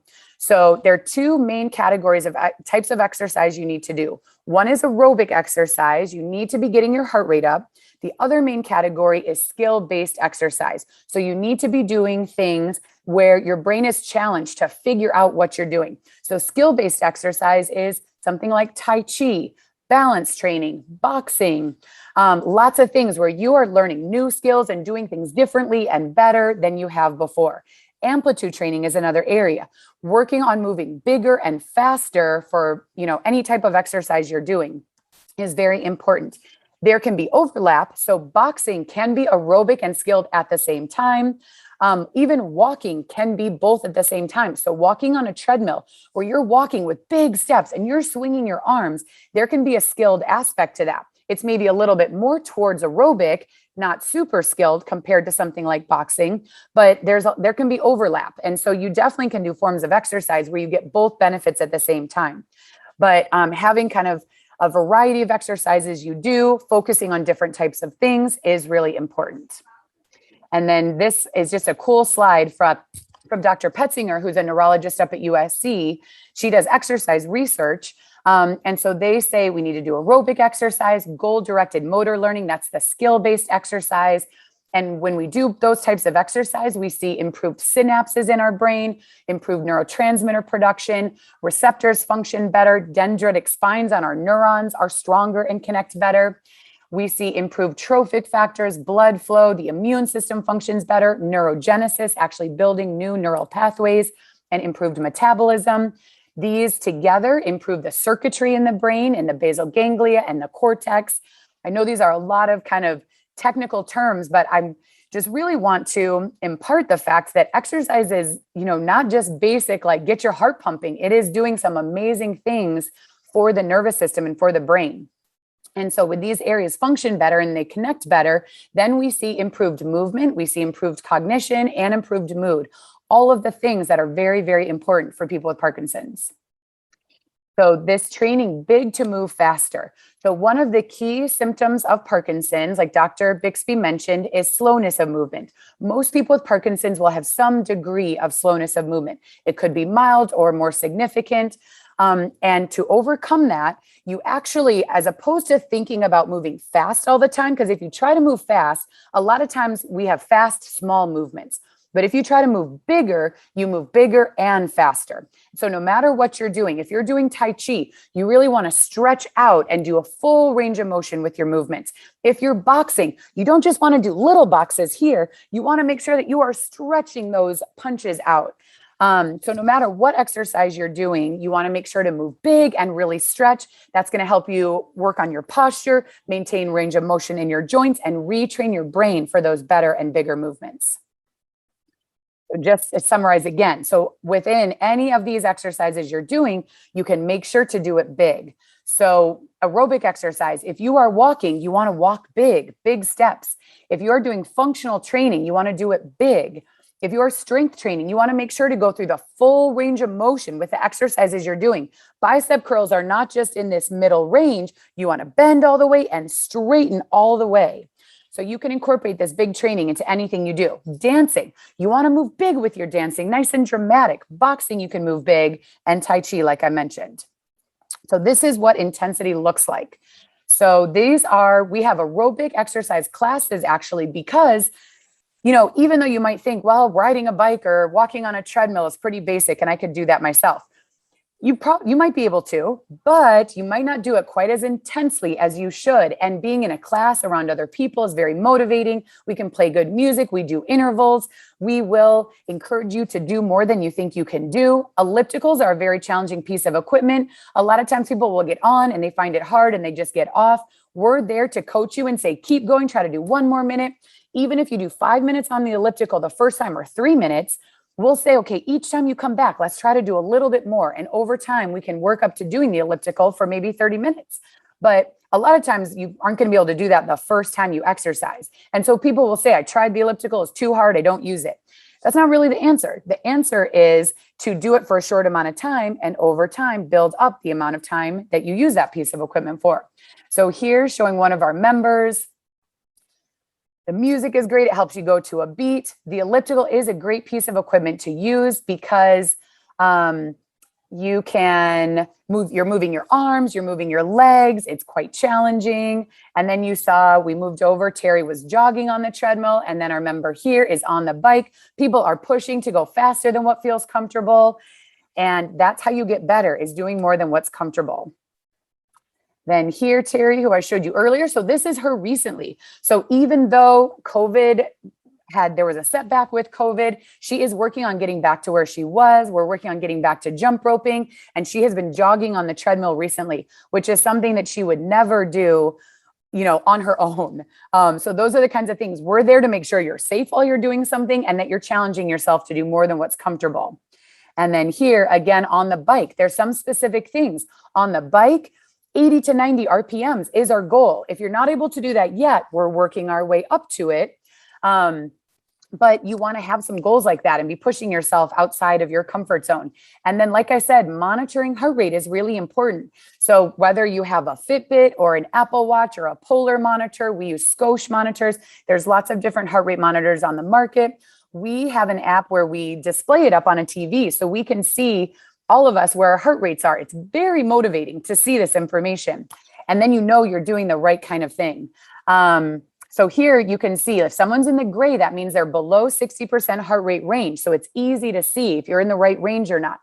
Blue means that you're in the 60 to 70% range. Green means you're in 70 to 80. Orange means you're in 80 to 90. And red means you're between 90 and 100, or even I think above 100, it would still be red. So our goal is first to get in the blue zone, and then ideally kind of the green zone. A little bit of orange zone is okay. If someone is in the red zone, that is where we might say this exercise might actually be too intense for you. We have had some people who are exercising and they look fine while they're doing it, but then they'll say, I feel bad afterwards. I feel really tired. It takes me a couple of days to recover. And that is not what should happen with exercise. You should maybe be tired and feel like you got worked out, maybe be a little bit sore, and maybe be sore for a day or two, but you shouldn't feel like you can't move and do the things that you want to do. In some cases, we actually do need to decrease that intensity and work our way over time to those higher intensities. So this heart rate monitoring really gives us a lot of information. And this is something you can do on your own. You can have a monitor, you can wear something on your wrist, or, use an iPad or a phone or something like that. There's a lot of options for how to incorporate this. When it comes to skill-based intensity, so here's a boxing class, and boxing is not just boxing. If you go to a place where a boxer is who leads the boxing, like a Rocksteady boxing class, it will be much more focused on like really kind of true boxing. If you go to many classes in the community, we're incorporating boxing, but also lots of other types of exercise. So here we've got the ropes. And the point I wanted to make here is boxing is a great form of exercise, but there are also some tweaks we can do to really optimize it for people with Parkinson's. So here, this is a very powerful movement. What we are working on here is posture. So him coming all the way up and stretching, he's working on posture before amplitude and effort and hitting that bag. Here, we're working on twisting back and forth with those bags. Here with one step up, we're working on balance as we hit those bags. The ropes are very difficult and work on rhythm and timing, which is very important to work on. Here with these double end bags, we had gloves off and open hands to work on stretching those fingers and working our hands in different ways. So there is just so much that can be done. This is why you want to work with someone, because our whole life, honestly, most of my life is about thinking of the ways that we can help people exercise better, feel better, do more. We love coming up with these exercises and making them fun and challenging at the same time. You want to find someone like me that you can work with in your area. Here's another example. This is from our circuit class. We are doing jumping jacks. We're getting our heart rate up. We're doing kettlebell swings, another one that's really great for working on hip strength, flexibility. Here we are lifting heavy weights. We have like 25, 30-pound weights that we're working on lifting. Here's our functional mobility practice, scooting around to targets. These kinds of things can be very challenging, even for people who are newly diagnosed and young. A little more kettlebells, working on that rhythm and timing. Working on core strength, twisting. There are some specific areas that tend to be affected for people with Parkinson's. And so we're thinking about those things and incorporating them into our classes. Here we're doing some cognitive challenge. So we are flipping over playing cards. If it's black, you do a squat. If it's red, you jump. So there are just so many things that can be incorporated. More cognitive training here. Different colors, stepping, balance exercises.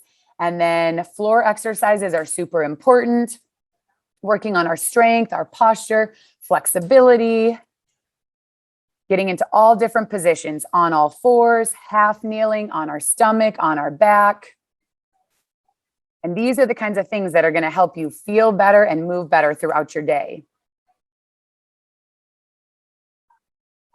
All right, moving along. So what should you do? The question. So what the research says is ideally you do want to shoot for 6 to 7 days a week of exercise, not high intensity every single day. So that's what I think is important. High intensity every day you would not feel good doing that. But you want to move and do something ideally every day. If you have a goal of moving and exercising 6 to 7 days a week, even if you miss a day or two, you'll still get in a good number of days. And that consistency is important. The research that showed increased dopamine production for people who exercised, it was when they exercised is when they produced more dopamine. So they had to be exercising consistently, and then they had to do the exercise on that day. So a lot of times people will say, I feel better on the day that I exercise, not as good on the day I don't. It probably is because you're producing different amounts of dopamine on different days. So that consistency is very important.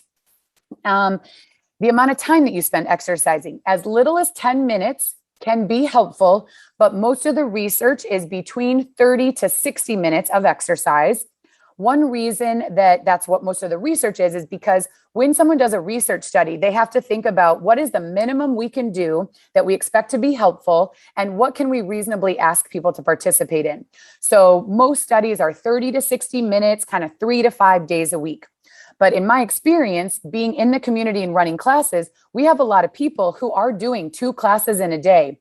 And all of the people, Dennis, Ann, and Terry, who I showed earlier, are all doing an hour a day, at least 5 days a week, and sometimes doing 2 hours a day. Again, I'm not saying this to overwhelm you. That is not something you should be doing right now, but it is not totally unreasonable to be active for, multiple hours in the day. And when you move, you're likely going to feel better. So sometimes people will do some higher intensity earlier in the day, and then maybe they go for a walk and walk the dog later in the day. Things like that can count.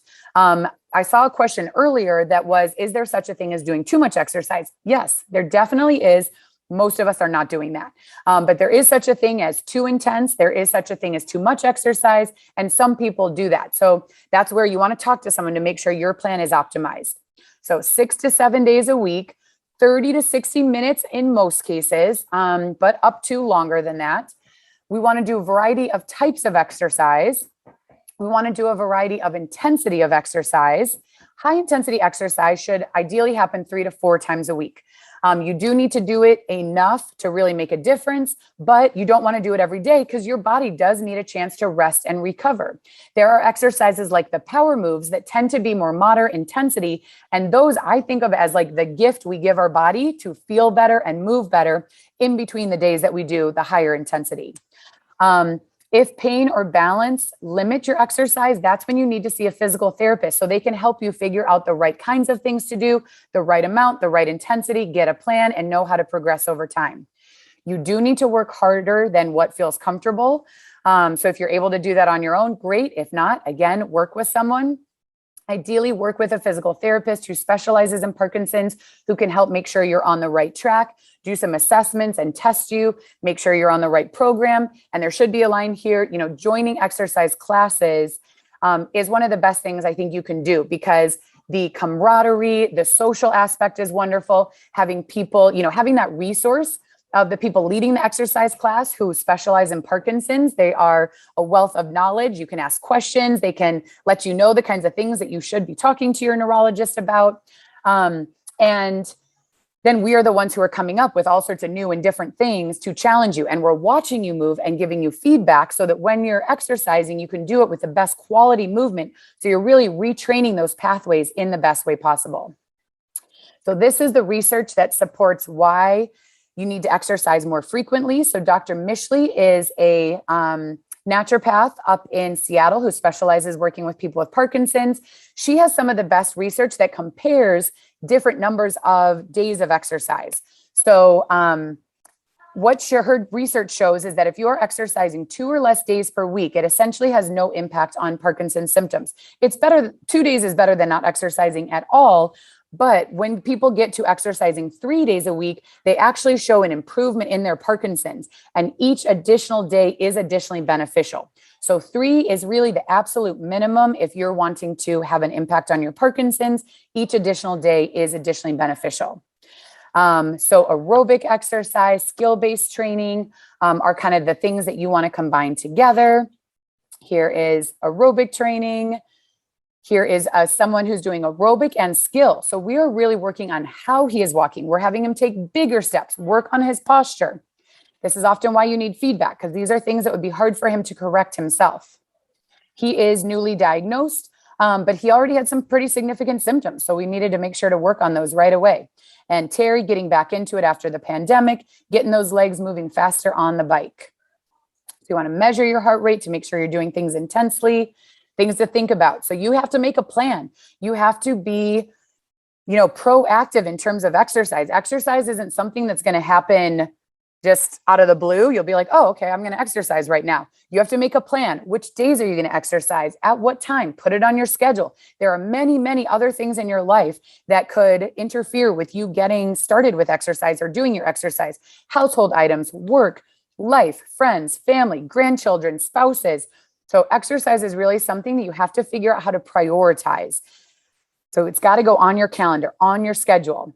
So which days, what time, what kind of exercise are you going to do? Check and see what classes you have available in your area. What equipment and resources do you have available? And really come up with a plan, and then do the best you can to be consistent and get help from professionals whenever it's needed. Okay, so 12. It's not bad. Not bad for me. I tend to go over a little bit. You did well, Claire. Whew, it was a lot. I know I talked fast, and I know Lauren did mention how, let me just stop my share really quickly. Lauren did mention how this presentation is recorded. So if I was speaking too quickly, which I totally 100% know that I was, this presentation will be available to watch again. On YouTube, you might even be able to like slow it down. You could say like, I want to listen to this at 0.5 speed, but you can watch it again, take some notes, think about things, and so it'll be available again. All right, Lauren, any questions that I didn't cover that you think we need to address? Well, as I had my questions, I kept crossing them off because you kept hitting them as you went on. I think it can be overwhelming to people to hear all this, especially when you're newly diagnosed. I know for me, I wasn't a big exerciser when I was diagnosed. So I just want to encourage people, don't be overwhelmed. You don't have to start, like Claire said, it's 6 or 7 days a week. You can work up to it, but it's so beneficial, and it's really, really important. But also, could you just touch on the importance of having an assessment, especially, when you're first getting started and all this, so you've got an expert looking at you, because we might not know that our foot isn't, working right, or our arm isn't swinging, because we think we're doing okay and we think we're moving big enough. Yeah, because the thing with Parkinson's and symptoms is they come on slowly over time. It's not like from one day to the next things change. It happens slowly over time. And so your body and brain are kind of adjusting to that. So often people don't realize that they're moving a little bit slower, or that one arm isn't swinging, which is a very common thing with Parkinson's. Those are things that often will be noticed by an outsider, like a spouse or a neurologist. So an assessment can be very helpful, and that can be a physical therapy evaluation or an assessment as part of exercise classes. But we will be looking at things like balance, walking speed, endurance. There's a lot of different areas that we can look at. And the cool thing is there are age norms for many of the tests that we do. So we can look at, okay, you are a woman and you're 56. How does your walking speed and endurance and balance compare with women in your age range who do not have Parkinson's? Because that is our goal. That's what we're working towards, is you being the same and having the same functional ability as someone who doesn't have Parkinson's. And if someone is pretty far away from it, we aren't necessarily going to change that overnight, but we have something to work towards. Or when you're first diagnosed, we may see you are at age norms for all of these things. Great. And we want to keep it that way. So that assessment can be very valuable in seeing where are you, and if there are specific areas that you maybe should be working on, because those are the areas that are below age norms. If I asked you if you're in your 60s, how long should you be able to stand on one leg to balance? There are age norms, and things like that are very correlated with your overall function and your balance and your risk of falls. So it matters, both just because we're trying to keep you functioning similar to people in your age range, but also it matters for your function. And so that assessment can be very valuable to get. And then we set goals based on that assessment, and then we reassess. So the first time we do an assessment, we compare to age norms. Then 6 months later, when we reassess, we compare to age norms, and we also compare you to you. So if you are staying the same or getting better, great. If we see an area where there's a decline, we're like, okay, what's going on here? Is this something that is exercise related? Do we need to tweak the exercise program? Is this something that you need to talk to your doctor about? Do your medications need to be optimized a little bit? So that information from the assessment just gives us so much information to work from, and really to be able to be proactive. And I think a lot of people kind of don't want to see that information, because there may be some desire to be in denial. You don't really want to know if something isn't good. You kind of don't want to know that. I totally understand that feeling. But if you stay in denial about it, it's really hard to do anything about it. And at a certain point, it will likely be significant enough that you sort of don't have a choice. And so it's better to notice things or test them early on, and then be able to progress over time and be able to make improvements and make sure that you are getting better. So we want you to feel better. A self-assessment is important. And we also ideally want to see objective numbers changing over time and see improvement with that as well. It's also, I think, like for me personally, to compare myself to myself, 1 year to the next. When the doctor says you've got a progressive neurodegenerative disease, I expected, to go downhill. Every day is going to be worse than the one before. But I had an assessment. You start your exercising, you start your medication, you start all these things you're supposed to do. A year later, some things are improved. But even if you haven't improved, if you've stayed the same, you're ahead of the game. You're doing awesome. That's not the general course for Parkinson's. So for me, it's really empowering to get those assessments and to see what point I'm at and to see the benefits objectively of my hard work. Yeah. It's really important. Like, it helps you to stay motivated to know that it's doing something. Yeah. And then Claire, how would people find if they don't have a Claire in their area? How do they find a Claire? Someone, not just a regular, it's important, not just a general physical therapist, but you really need an expert in Parkinson's. Yeah. So there are a few websites, and we can put those in the chat. So one is, there is an organization called LSVT Global. They do physical therapy training they do physical therapy, and occupational therapists learn a program called LSVT Big, and they have speech therapy as well. So that's one place to look. LSVTglobal. It might be .org. I'm not sure if it's .org or .com. I'll have to look. And then Parkinson Wellness Recovery is an organization that specializes in exercise and therapy for people with Parkinson's as well. They also do courses. They do courses for physical and occupational therapists and also for fitness professionals. So you can look on powerforlife.org is their website, and you can search for therapists and exercise professionals in your area. Rocksteady Boxing has they do training and boxing specifically, and they train fitness professionals, and they also there are therapists. Like, I have taken Rocksteady Boxing. So that's another place you can look to find classes in your area. You also might find, like, there's an amazing physical therapist. I think now I'm blanking on her name. I follow her on Instagram, and it's not her name. She's Rocksteady Boxing Pinehurst. She's in North Carolina. And she is a physical therapist who teaches Rocksteady Boxing. So people go to her classes, but she's also available for individual therapy. So there are situations like that as well, where a class might lead to physical therapists and vice versa. So those are the main places I would say to find people who really specialize in Parkinson's. Brian Grant Foundation, I believe, also has a listing of exercise classes. They have a training for fitness professionals. And then the American Physical Therapy Association also has listings of physical therapists, but they are basically saying people who specialize in neuro. And so, Donna, that's not the same one that I'm thinking of. So physical therapists specializing in neuro. If you don't find someone who really specializes in Parkinson's, if you go to the American Physical Therapy Association, you can look up people who specialize in neuro, and that would be better than kind of a general orthopedic physical therapist, because the research when it comes to like neuroplasticity and what we're trying to accomplish is very different than what kind of orthopedic physical therapy is, which is typically people rehabbing from surgeries or decreasing pain. That kind of physical therapy is very different than physical therapy for people with neurologic conditions. So that would be one more place to look, as the American Physical Therapy Association. Hello, I'm new to this. My name is Janice Dunlap. I have a couple questions. I was just newly diagnosed this spring.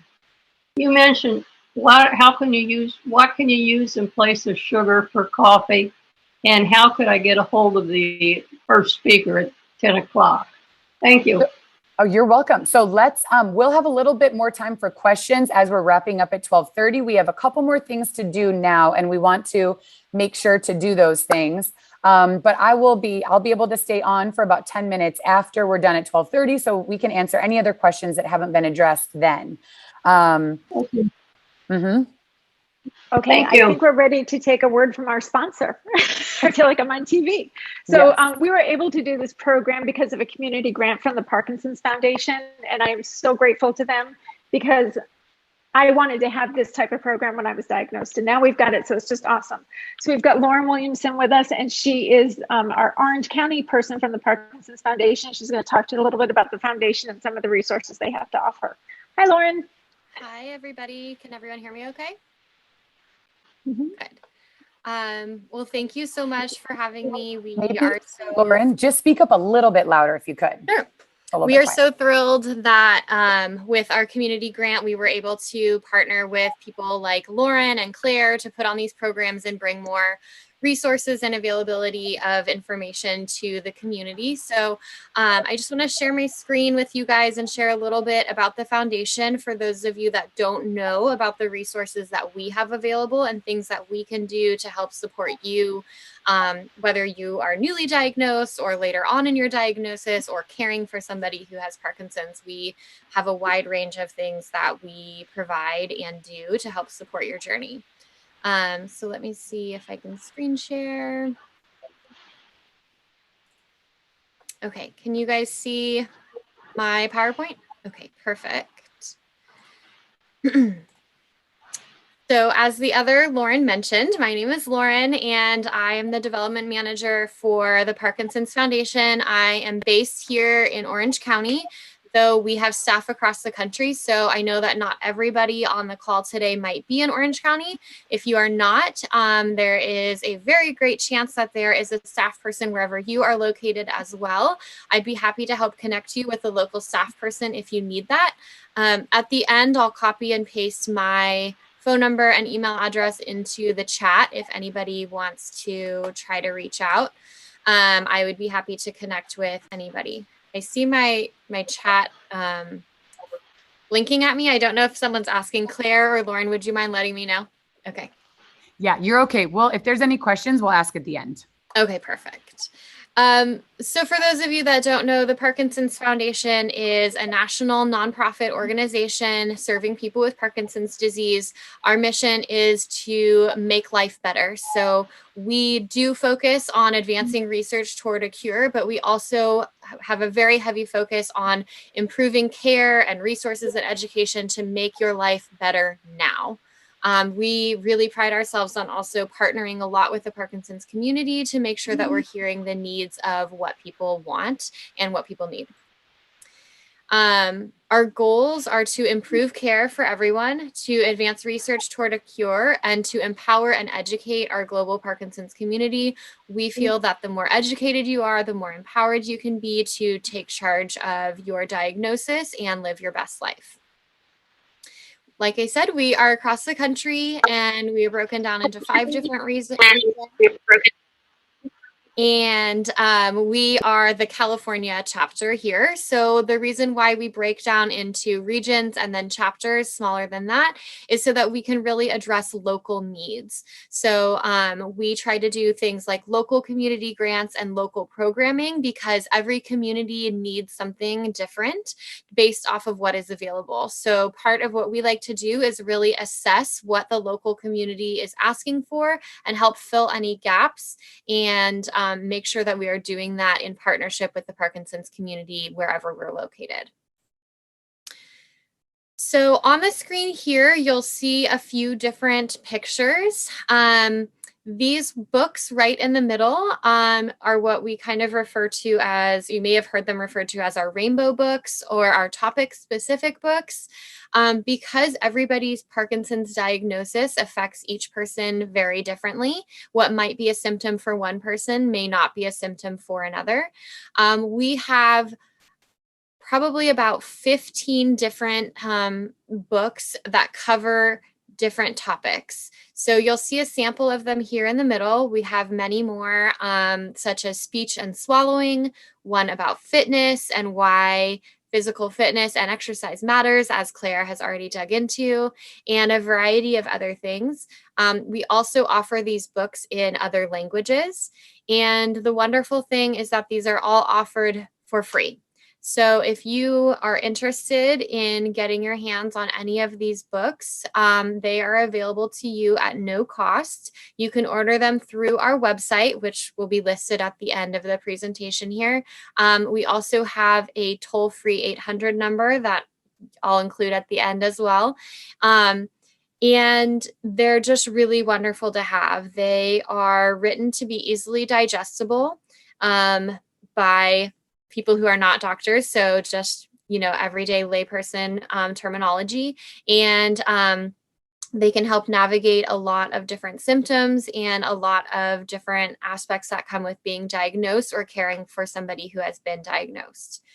Another thing we have is down in the bottom right-hand corner, and I'm not sure if Lauren or Claire has already mentioned this, but it's our Aware and Care Hospitalization Kit. We want everybody who has Parkinson's to have one of these. These are also free of charge. Lauren actually has a handful of them for people who are registered for today's program. So if you want to connect with her or us or me, we will make sure that we can get you one of these. And what it is it is a kit full of tools to help ensure that you have a successful hospital stay, whether you are in the hospital for something Parkinson's related or something completely unrelated, even if it's an elective surgery or hopefully not an accident or anything like that. But our studies have shown that 3 out of 4 people with Parkinson's who are admitted to the hospital do not receive their medications on time. And as I'm sure you all know or will begin to know, timing of medication is so crucial to managing Parkinson's. And there is really a lot of detail involved in the specifics of Parkinson's care that unfortunately not all general practitioners or not all emergency room doctors are specifically trained in. So this kit includes things like a medical alert bracelet and a little tear pad of papers that can be given to any doctor or any nurse that enters the room. And it also comes with a medication log, so you can track what time you're receiving your medication and make sure you're continuing to get them on time. It also comes with a little bedside magnet and a few other tear pads that say things such as, I have Parkinson's, I need my medication on time every time. And it also gives information about what medications can and cannot be given together with certain Parkinson's medications as well. So this is a tool that we want everybody with Parkinson's to have. Of course, we believe in making sure that nurses and doctors and all of these other people are better trained. And we do have a program for professionals to go through specific Parkinson's care training. But this is something that really can help close that gap and really put the power in your hands to make sure that you are an active part of the care that you're receiving and can ensure the best hospital stay and the least disruption to your Parkinson's treatment as possible. So again, that is our Aware and Care Hospitalization Kit. We have those available for anybody who would like one. Definitely make sure you get one of those. Some of the other ways that we connect with and support the Parkinson's community is through local community events and educational programs. We do educational symposiums a couple times a year in many different locations. And typically those are held in person. Over the past year and a half, of course, we've been looking at mostly virtual, but we're hoping to transition back into in-person soon. And we will continue to hold these virtually until that is possible. Those are rotating topics. So our topic 1 month could, or 1 year could be focused on different medications and treatment options. Sometimes they're focused on, what to do after you've been diagnosed for a longer period of time and you're kind of managing the changes that come along with that. We do them for veterans. We do them for newly diagnosed. We really just kind of change what we focus on with those to make sure we're addressing a variety of things. And throughout COVID, we've also introduced our PD Health at Home. That is a virtual offering that has gone so well. We have extended it indefinitely. So PD Health at Home does Mindfulness Mondays, Wellness Wednesdays, and Fitness Fridays. You can tune in for free and be a part of all of these gatherings and hear from different professionals covering different topics and doing interactive and engaging presentations. So these are just some of the things that we offer. There's a few more things listed here, but I don't want to take up too much time going into it. But know that I'm here to help you find the right resources for you. And so is our website, parkinson.org. Another resource that we have that we are proud of launching within the past about 12 to 18 months is our newly diagnosed kit. We were hearing a lot that people were feeling overwhelmed with their diagnosis, didn't really know what questions to ask, left their diagnosis appointment not really knowing what to do next, not knowing what they didn't know or where to start with a lot of things. So we put together this newly diagnosed kit. It comes with a letter from somebody who has Parkinson's. It comes with a card that offers our 1-800 number and website as a support tool, as well as facts about Parkinson's disease, key questions for your doctor and suggestions about what you may want to bring up at your subsequent visits, and a few other tools in there. We're also working on hopefully getting some local things in here too. So if your doctor has local referrals for physical therapy, occupational therapy, things like that, we want those to be a part of that kit too. So this is really just a launching point and something to kind of help break the ice on where to go once you're diagnosed. These are also available for free. And one other thing that we have that may be of interest is our own largest study. We fund researchers and studies outside of the foundation, but this one is done through the foundation specifically. And it's called PD Generation, or PD Gene for short. And this is a no-cost genetic testing and counseling for people with Parkinson's disease. So anybody who has received a Parkinson's diagnosis can be a part of our PD Gene study. And you may have heard of things like 23andMe, where it does the genetic testing and sequencing. This is similar to that, but it is much more in depth. One, we look for many more genetic markers, and two, we offer the genetic counseling. So what this means for somebody who has a Parkinson's diagnosis is that it can help you understand whether or not your specific Parkinson's is due to a genetic predisposition to being diagnosed or developing Parkinson's disease. Not all Parkinson's has a genetic factor, but some do. And this is twofold. One, it helps people who may be worried about whether or not this is something their children or grandchildren might need to be aware of or keep an eye out for early signs of. And two, it helps us and the Parkinson's research community understand more about the different types of Parkinson's out there, and helps us optimize the Parkinson's treatments and understand why some medications or some treatments might work for some and not for others. So this is a really, really amazing thing that we're doing. And we are so grateful for people who are interested in being involved. And we get a lot of feedback for people who are so appreciative that they are able to get this genetic testing and genetic counseling at no cost. So this is something that we are offering as well. As I mentioned, we are the California chapter, so we do a lot of things locally. We're a national organization, and we are proud of supporting everybody across the country and even in other countries. But we do like to make sure we're making an impact in our own backyard too, since every community is so different. So in Orange County alone, we've done grants, we distribute our free publications, and we have our educational programs. So we really are a local, national nonprofit in a way. Ways that you can get involved with the Parkinson's Foundation is by engaging in some of our events. I mentioned the educational programs we have. We also have 2 community events that center around movement and exercise, since we believe that is one of the biggest keys to managing Parkinson's symptoms and living well with Parkinson's. So we have Moving Day, which is our annual walk event. That's going to be held in May of 2022.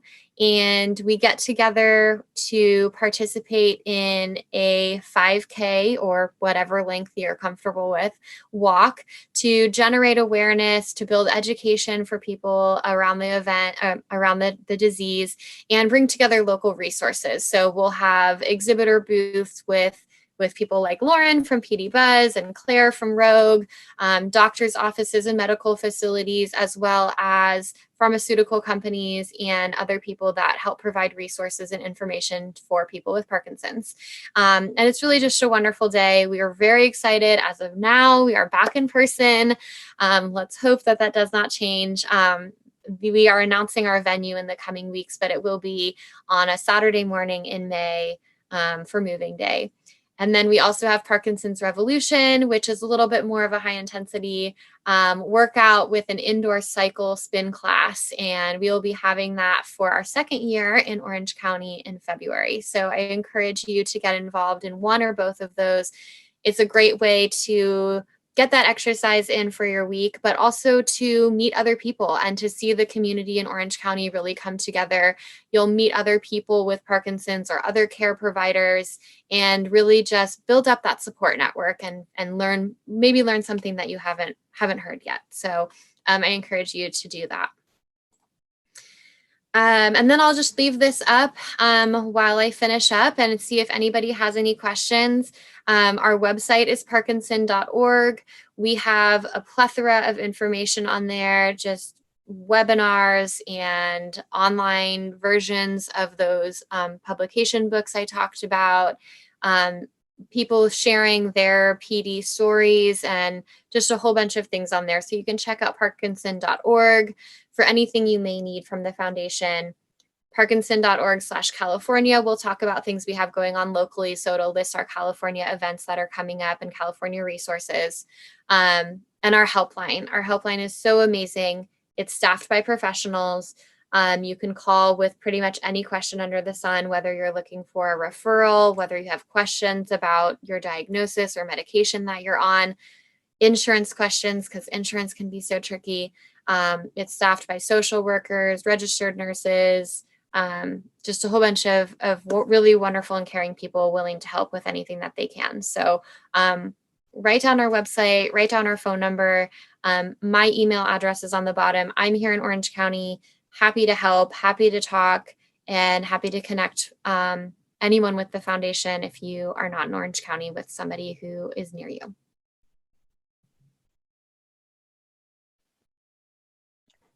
Do we have any questions for Lauren?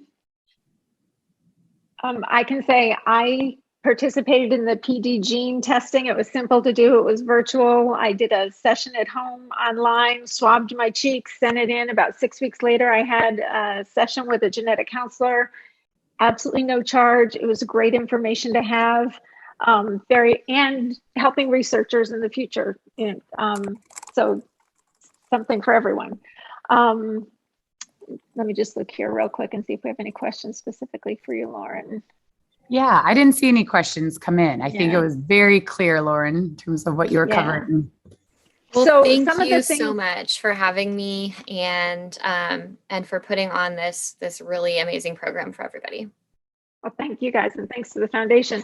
Some of the things Lauren talked about, I've got a wear and tear kits. I've got a whole bunch of the rainbow books. The Parkinson's Foundation has been very generous. I've got manuals from the Davis Finney Foundation. Originally, we were scheduled to have this meeting in person, and we were going to hand out all this stuff to the attendees, but since we're not meeting in person, I am more than willing to meet with the people that are here in Orange County and give them to you. I'm happy to do that. We can meet for coffee, or if you're not, comfortable meeting in person because of COVID, we can meet virtually. And all of this stuff is available for free. Like Lauren said, there's links. I can give you the information where you can get everything. There's no cost to any of it. If you are not in the Orange County area, I'm more than happy to meet with you virtually also. I may not know all the resources in your area. I'm very, very familiar with what's available in Orange County. But I can help maybe point you in the right direction for things in your area for similar programs to what we have here in Orange County. What else, Claire? All right. Thank you so much, Lauren Williamson. I'll take you off spotlight. And then Lauren Simmons, did you want me to pull up the PD Buzz website really quick just to show a little bit of resources? I think that's the only other thing we had talked about doing. Yeah. Our last couple moments. So there's been a lot of information this morning, and I don't want anyone to be overwhelmed. We're not just going to leave you hanging. You know, some of the basics now. You know, you need to exercise. You know, you need to see a movement disorder specialist. Where do you go to find them? In Orange County on pdbuzz.com. There's a lot of information there with, we've got, you know, PT, OT, speech, the people that specialize in Parkinson's, the movement disorder specialists, support groups. We didn't even get to talk about support groups this morning. When I was first diagnosed, I did not want to go to a support group. My Rocksteady Boxing family kind of became a built-in support group, but being around people who get it is just so crucial and so important. And we are really, really fortunate in Orange County. We've got so many support groups, and we've got a whole list on PD Buzz. And I always say for support groups, you have to find the one that fits you. So if you go to a support group and it doesn't fit you, try another. And if that one doesn't fit you, try another. Some of them are meeting in person right now. A lot of them are still virtual. We've got care partner support groups going on. We really are living in an area here in Orange County where we've got lots and lots of benefits. Claire, if you could click on the newly diagnosed page, go to, I think that's a really important page for people who are newly diagnosed. There's a lot of good information here. Claire had mentioned Dr. Mishley. If you go down a little bit, Claire. We didn't even really get to talk about nutrition. There's a video on here, Food for Thought, Diet, Nutrition, and Parkinson's. I've watched that at least 3 or 4 times. It gives you some really good information about good nutrition and how that can benefit you with Parkinson's. There's also an online Parkinson's school that Dr. Mishley has.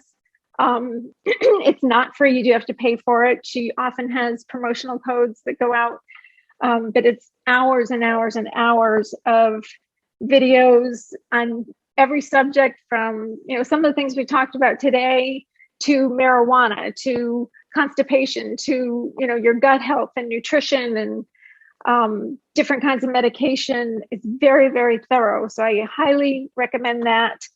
Go down a little bit more, Claire. I think Netflix is on there. The Parkinson's Wellness Fund. How could I forget? So Parkinson's Wellness Fund, I partner with them. They are an organization that gives small grants to people who have Parkinson's to help pay for out-of-pocket expenses that are related to Parkinson's.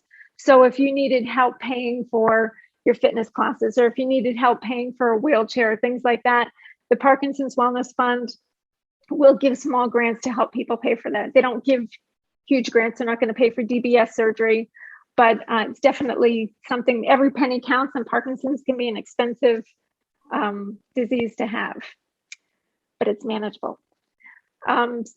Also in Orange County, we have singing groups. We've got the Orange County Tremble Clefs. We've got RX Ballroom Dancing, which is a dancing group for people with Parkinson's and other neurological problems. We've got social groups that meet. We've got a walking club. There's so much. So if you want to get involved, which I highly, highly recommend that you get connected, let me know. I'll be sending out some emails. Let me know if you want to meet in person or if you want to meet virtually, and I can maybe help pinpoint your path a little bit better. I'm not a doctor, but maybe I can point you to some of the specialists that can answer your questions. And I think that's about it. Anyone have any questions? No, we're trying to wrap up.